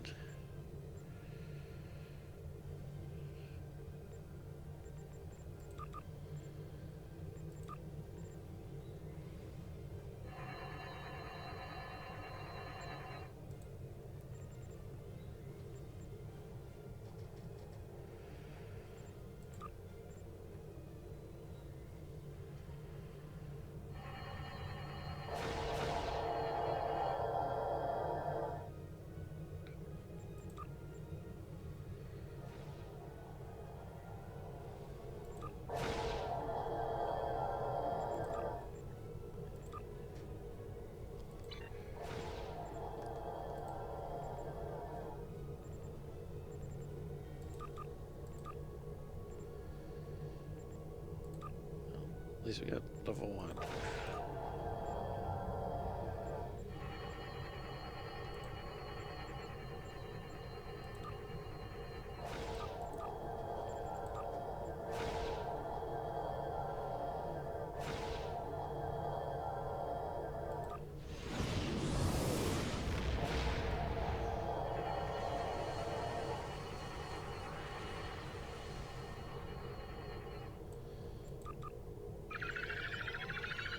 Well, a little dilithium.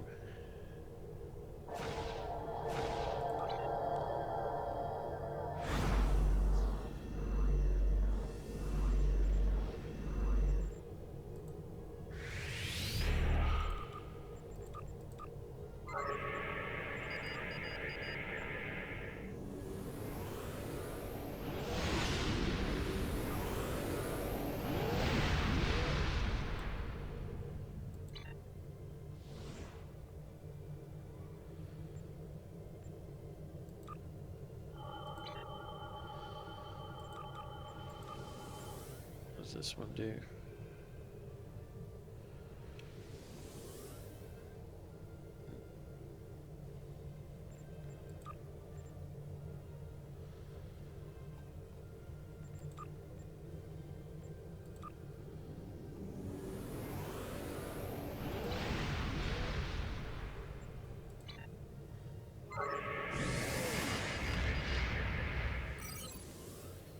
Hang on. We have to go.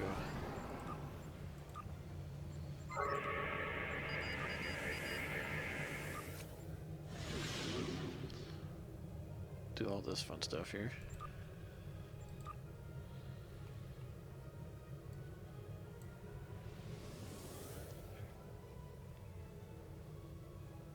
Like managing our fleet.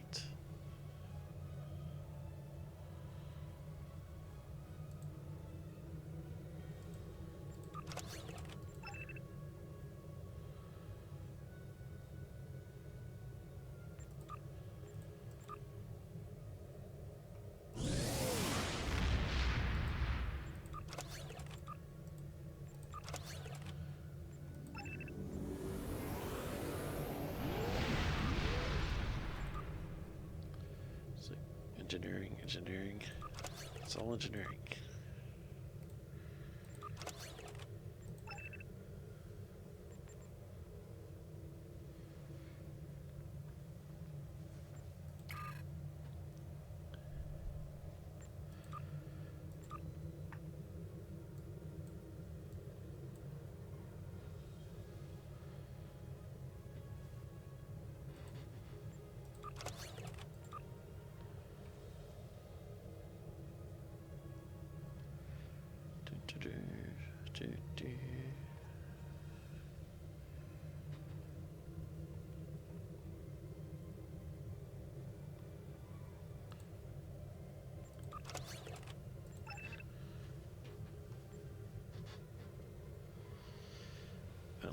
is a grateful captain song. Songs are grateful. We'll do. We'll go help.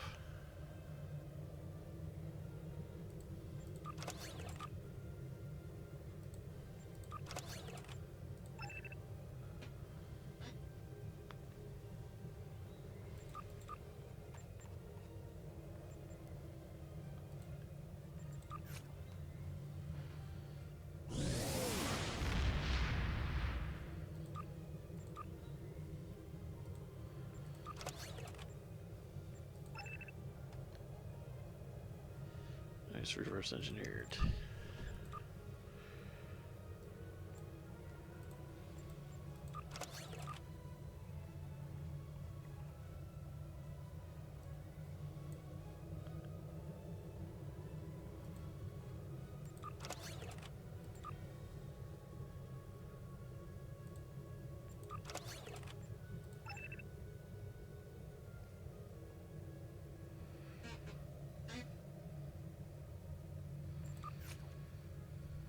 Is there anything good here?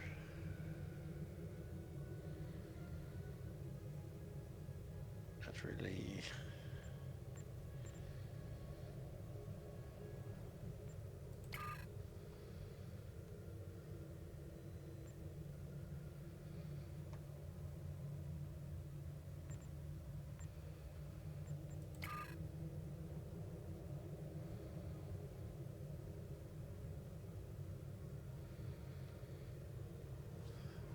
Yeah. Oh well. I guess we'll go do it.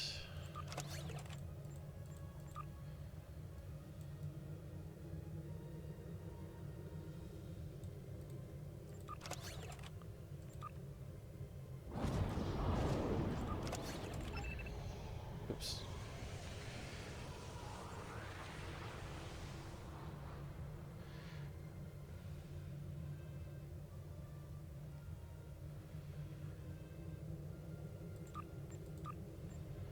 That's right. They can try their best.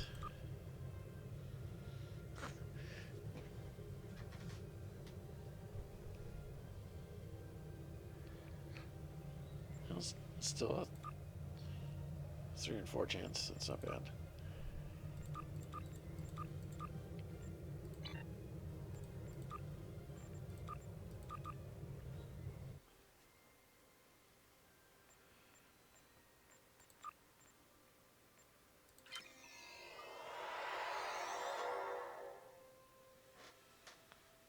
We'll see how E is doing.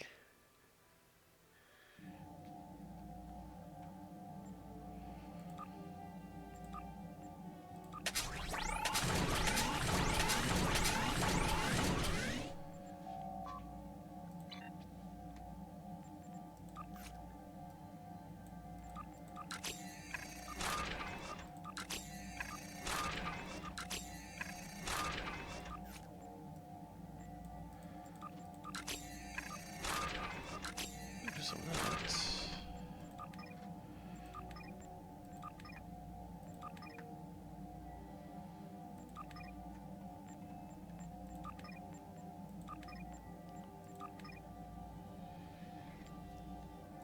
Still working on Romulans here, so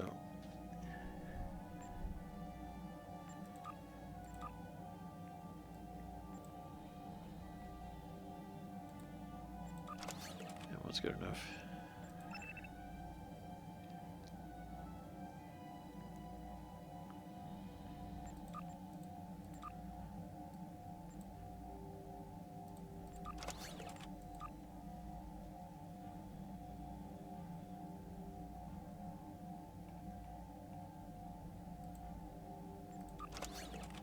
Yeah, that'll work.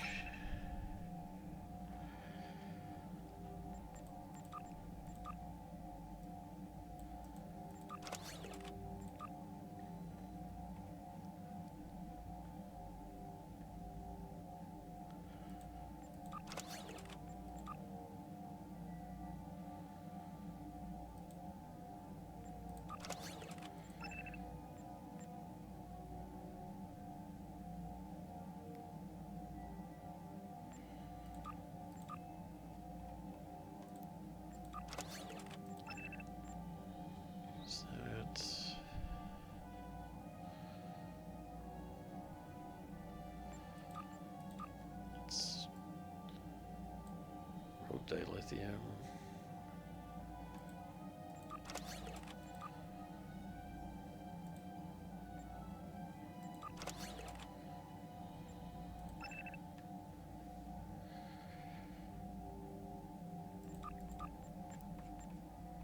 Oh, we got 3 more slots, alright.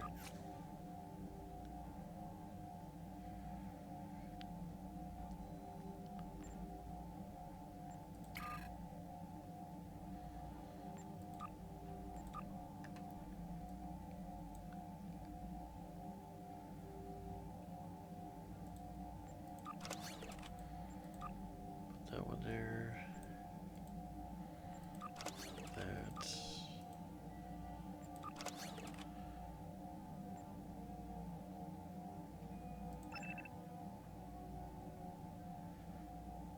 Nice.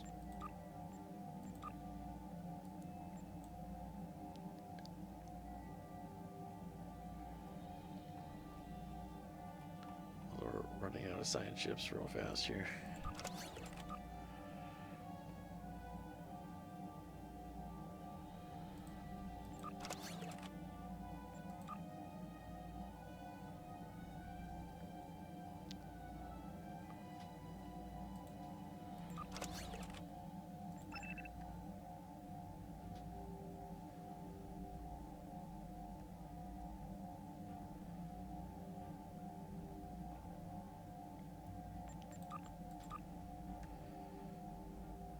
This one's more reasonable.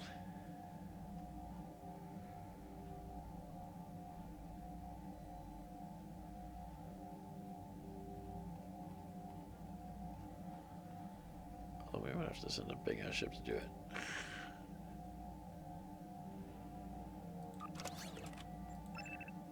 That's alright.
To get up here, this is a lot of what you're doing.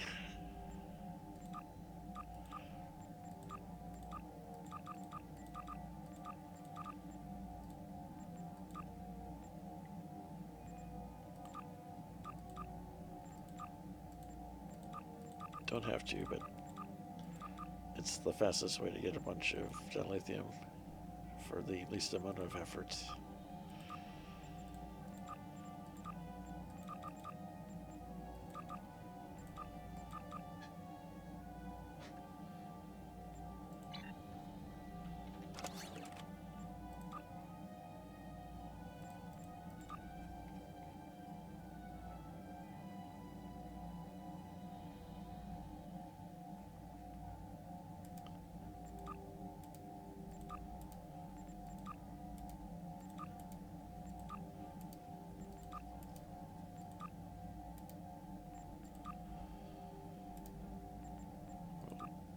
Some triples here.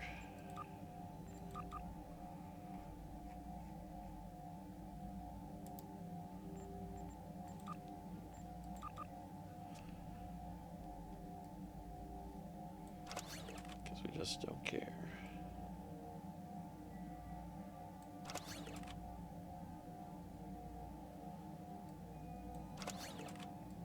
Can never have too many dilithium mining provisions.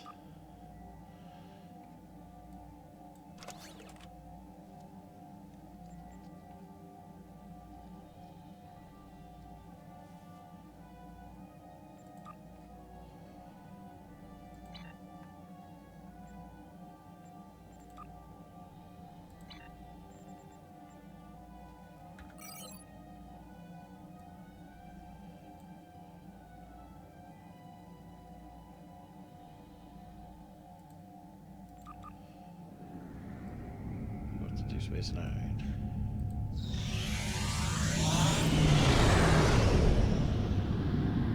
The Lucari call this system home. Some of our neighbors, like the Deferi and the Denobulans, have been most welcoming. Others, like the Nakul and the Zenkathi, have been somewhat cold and distant, even hostile.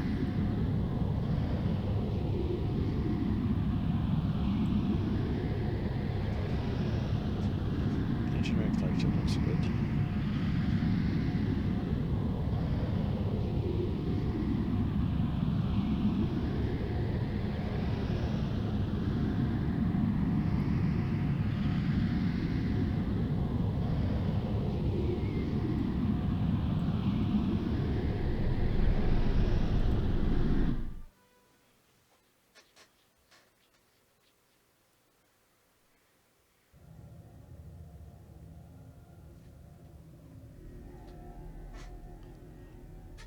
I didn't get any sound for that.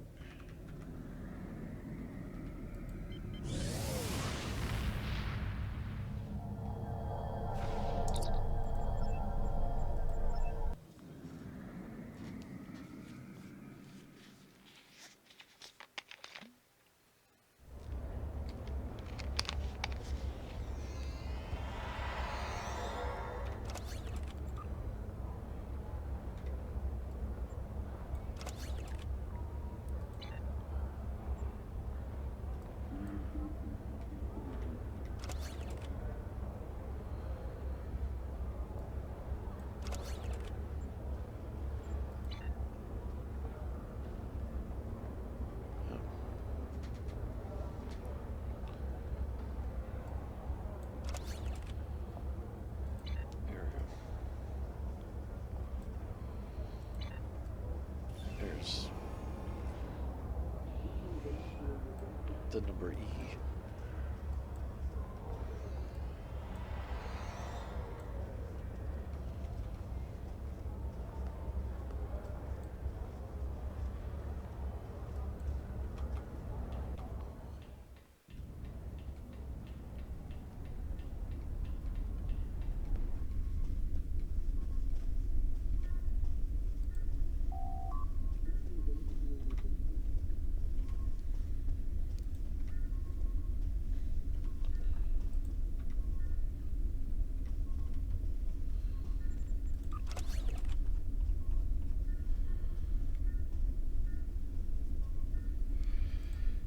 See what the Kelvin ones are going for.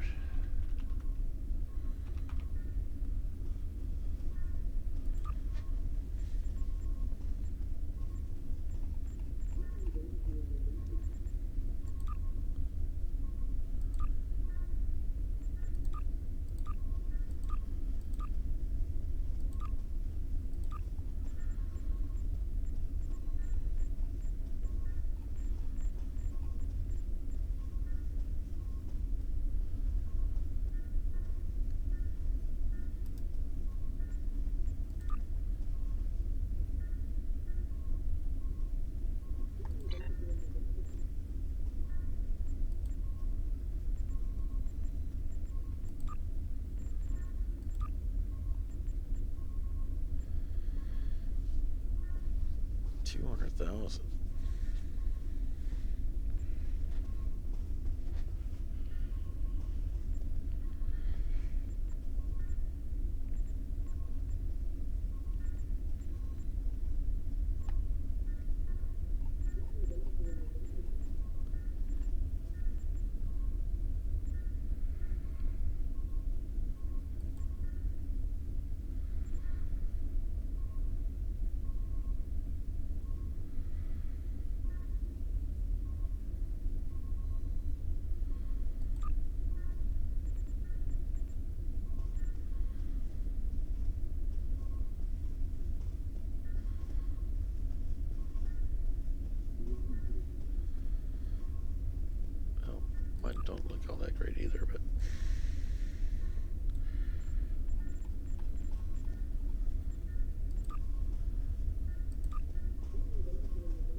much anyway, so.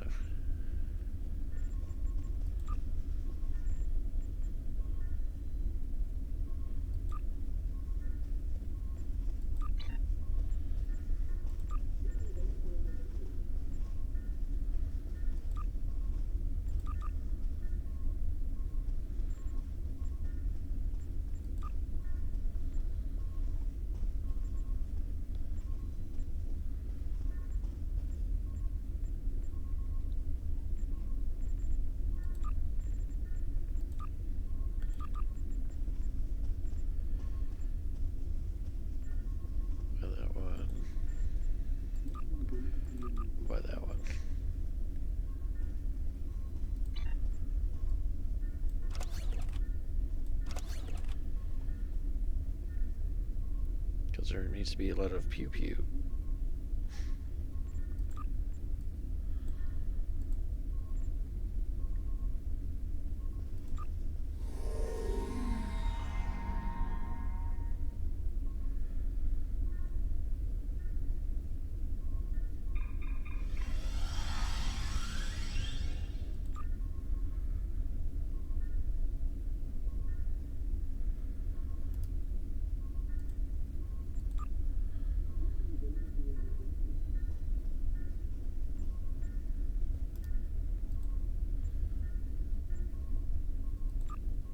Use that. Why not?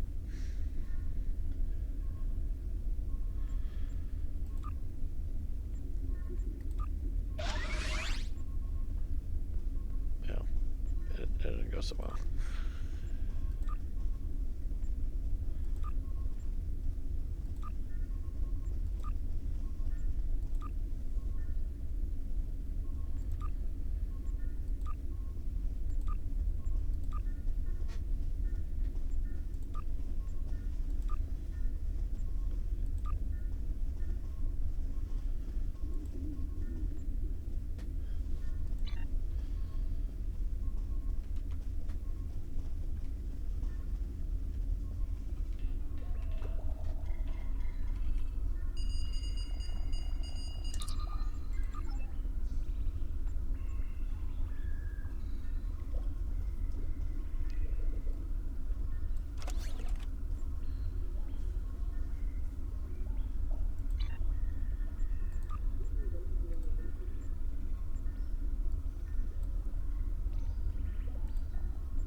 Oh, we got accuracy.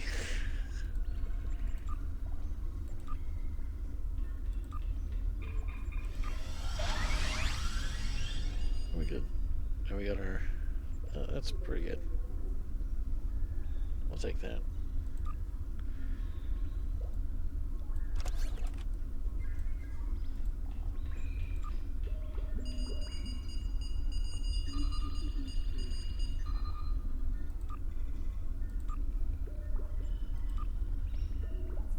Oh, it's unlucky.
It's a shrine to the Iconians.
It's all about the pew pew.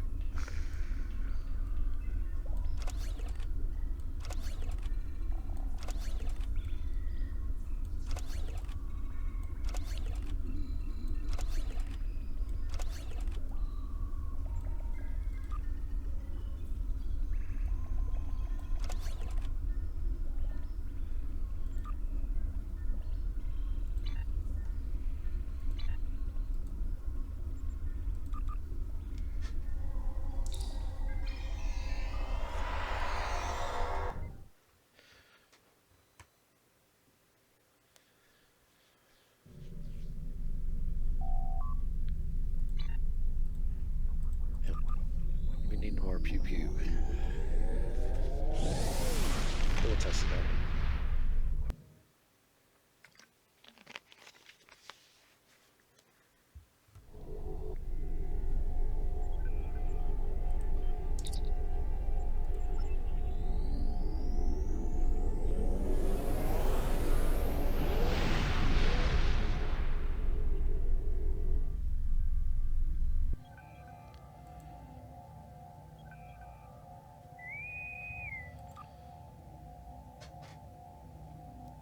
We'll test it out in the Borg.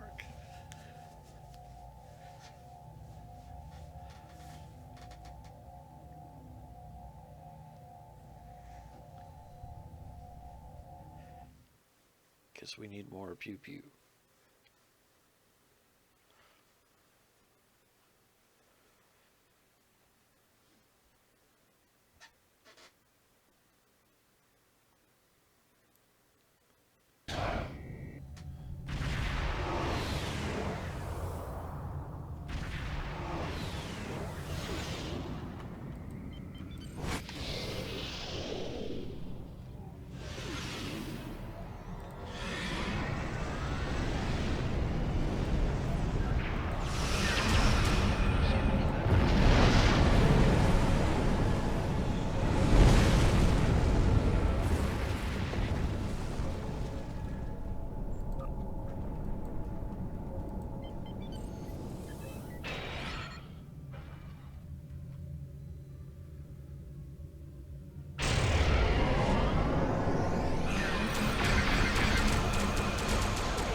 I went through firepower.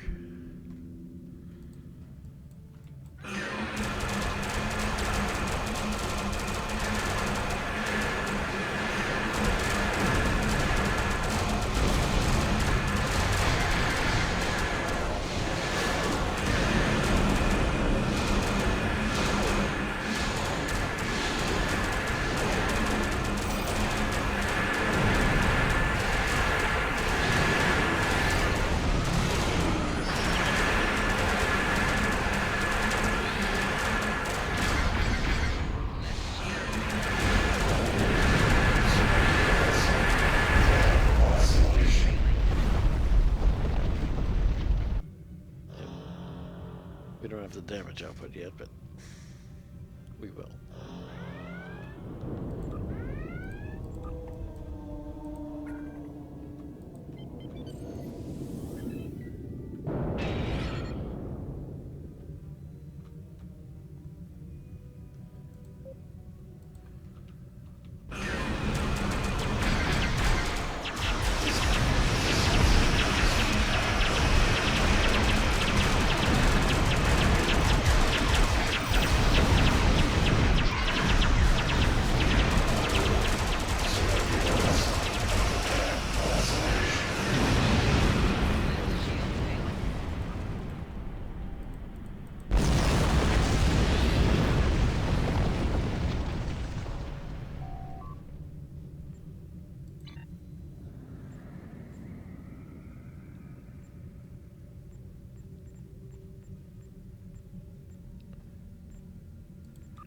We get little cover marks here. Oh, that's alright.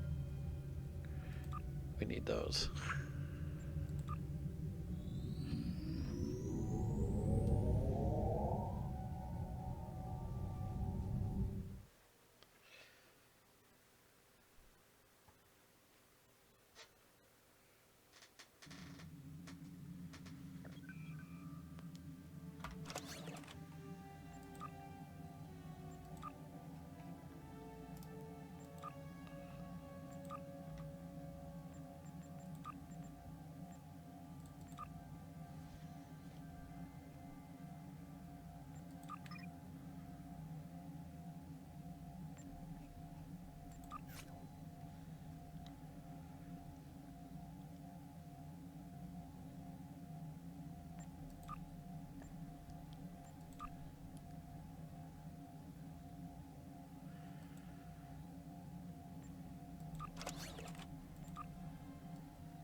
We don't have the power, but we have the ships.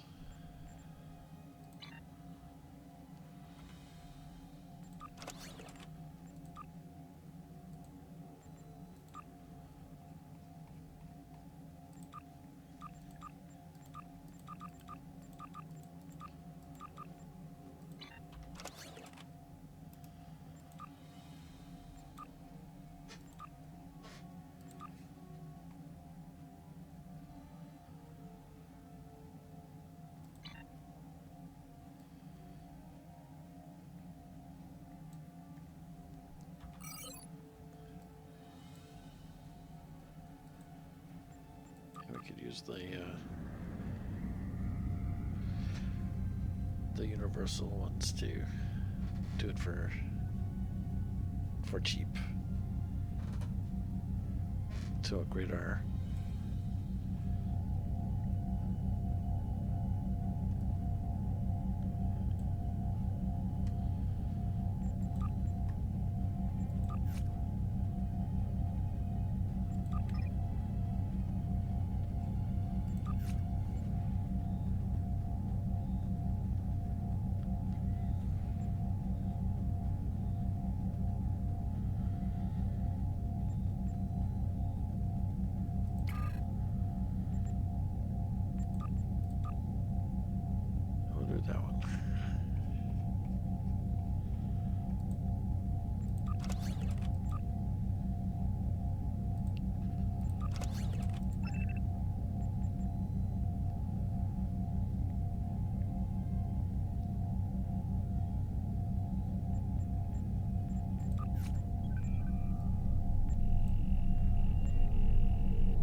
wasn't a crap security officer. Alright.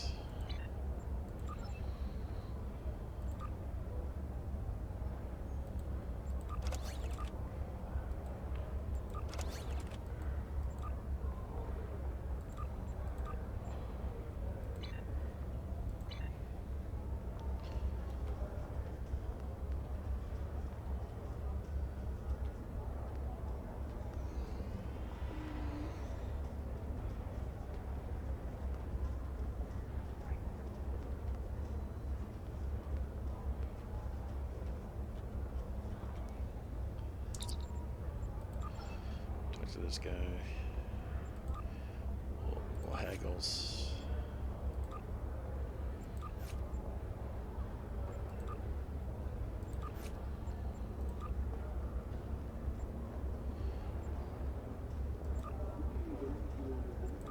Sure, we'll have the bartender do it.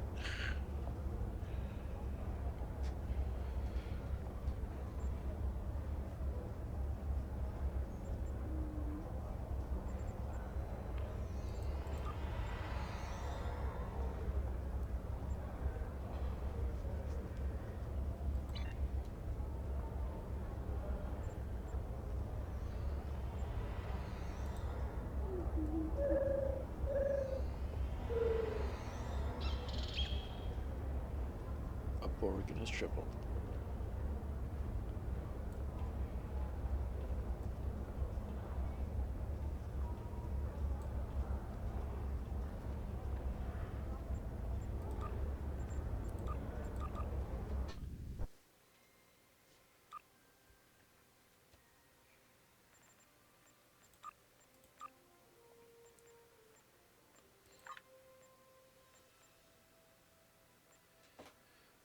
Klingon. We got our storage. And we haven't played that one. We haven't really done the new. We didn't really do the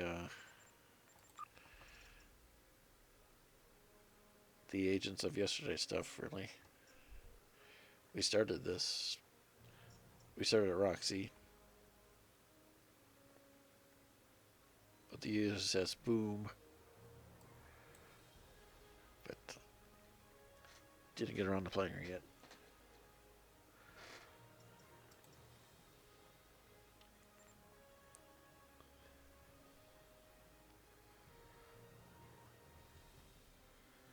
It's the spirit of EQ.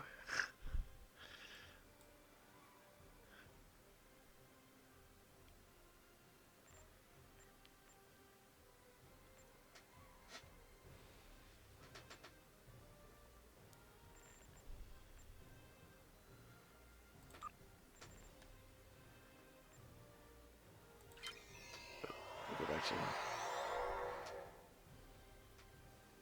our main guy.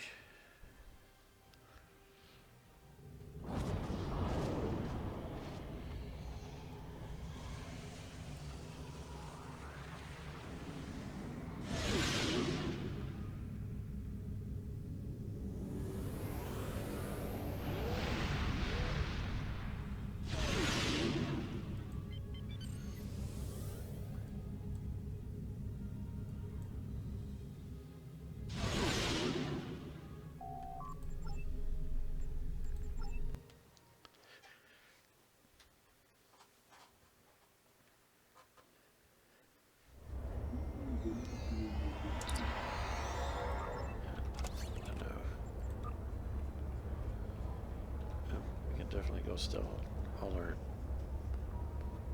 stuff.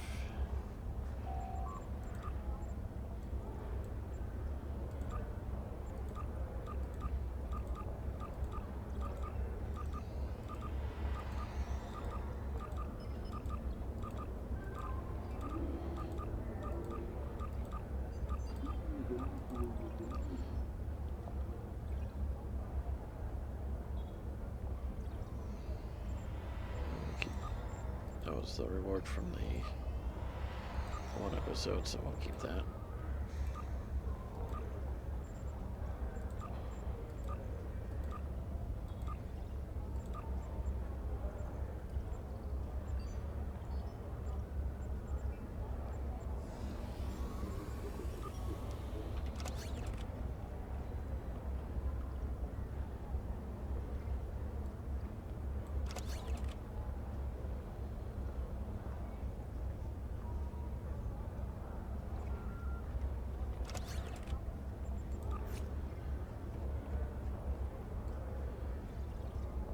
can test it out and see what it does.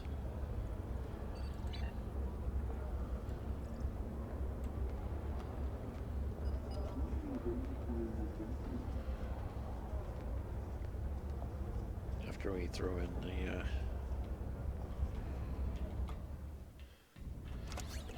don't know if we can trade the Romulan ones too.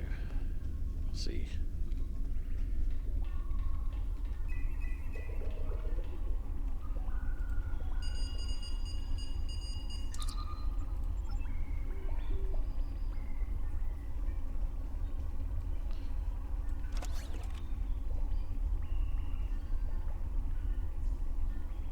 Found a character.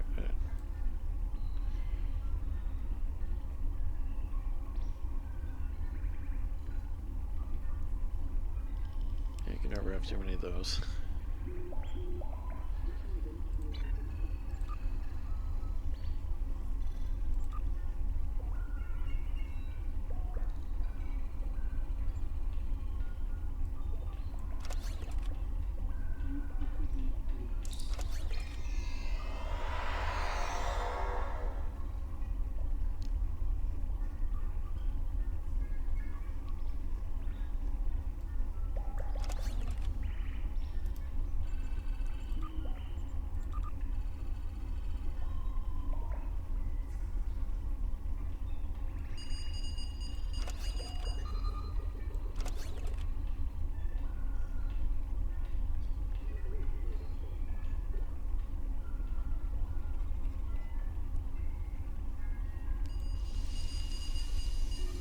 Someone else had the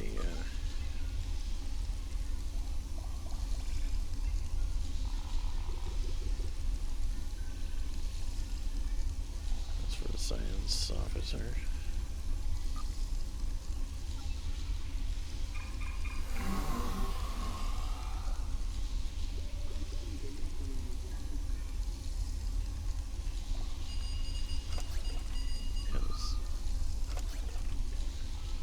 This inventory, this bank is it's kind of all a mess.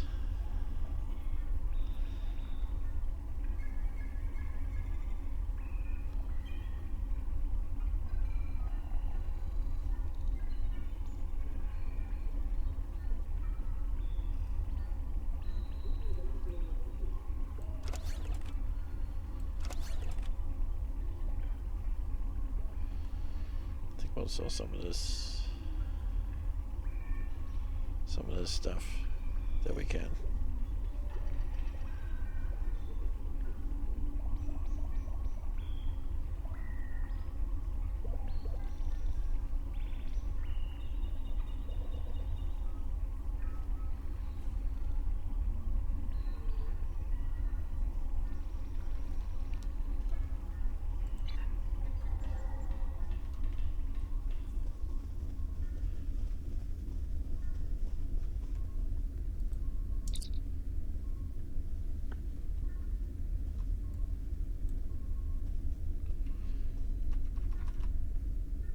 See what they're going for.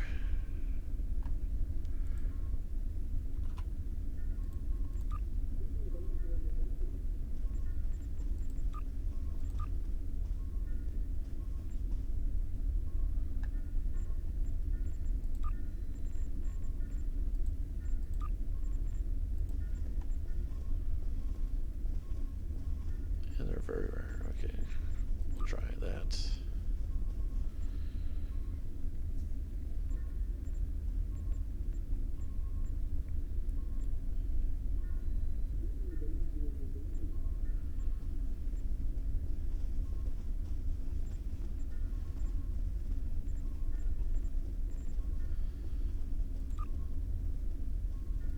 Put them up for 50K and see if anyone wants them.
Tusken torpedoes like.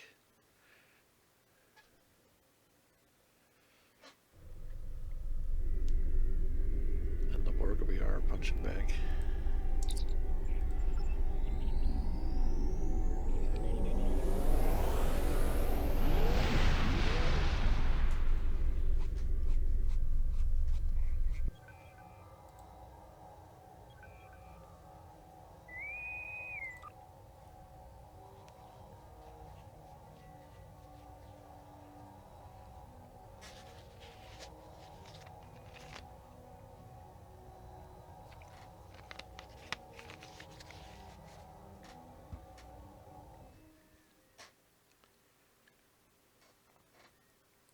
Yeah, the Borg are the punching bag. distinctiveness to our own.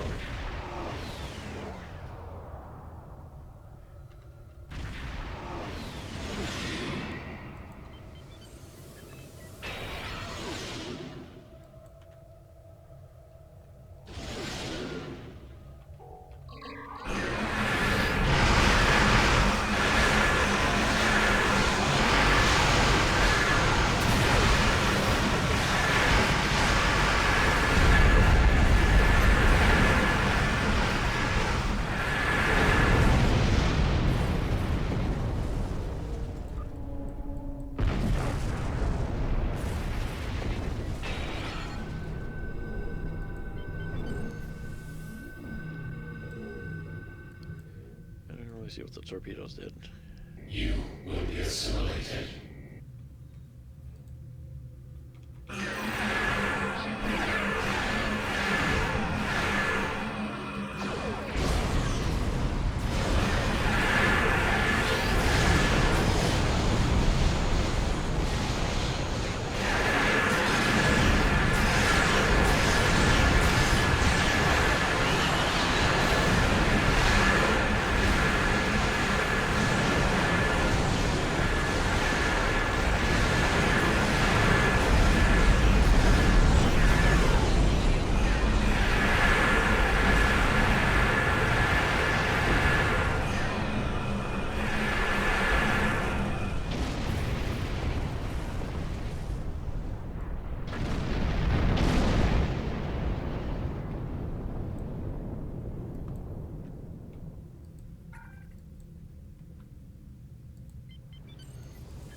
We just kind of, we don't like to warp out. We just want to, we just roll out.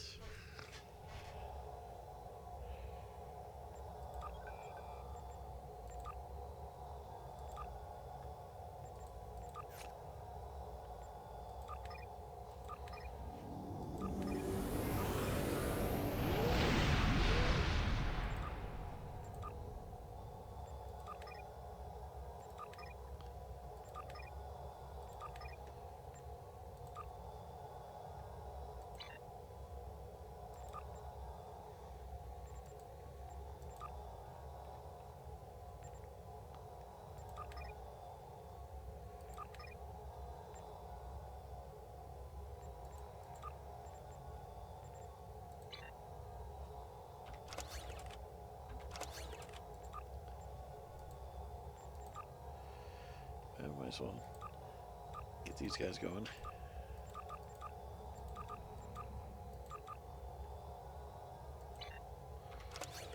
See what they're...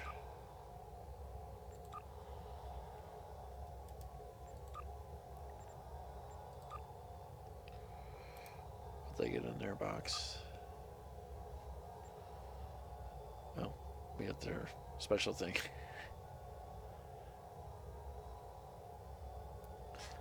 It's the protomatter micro container. Like these things. Alrighty.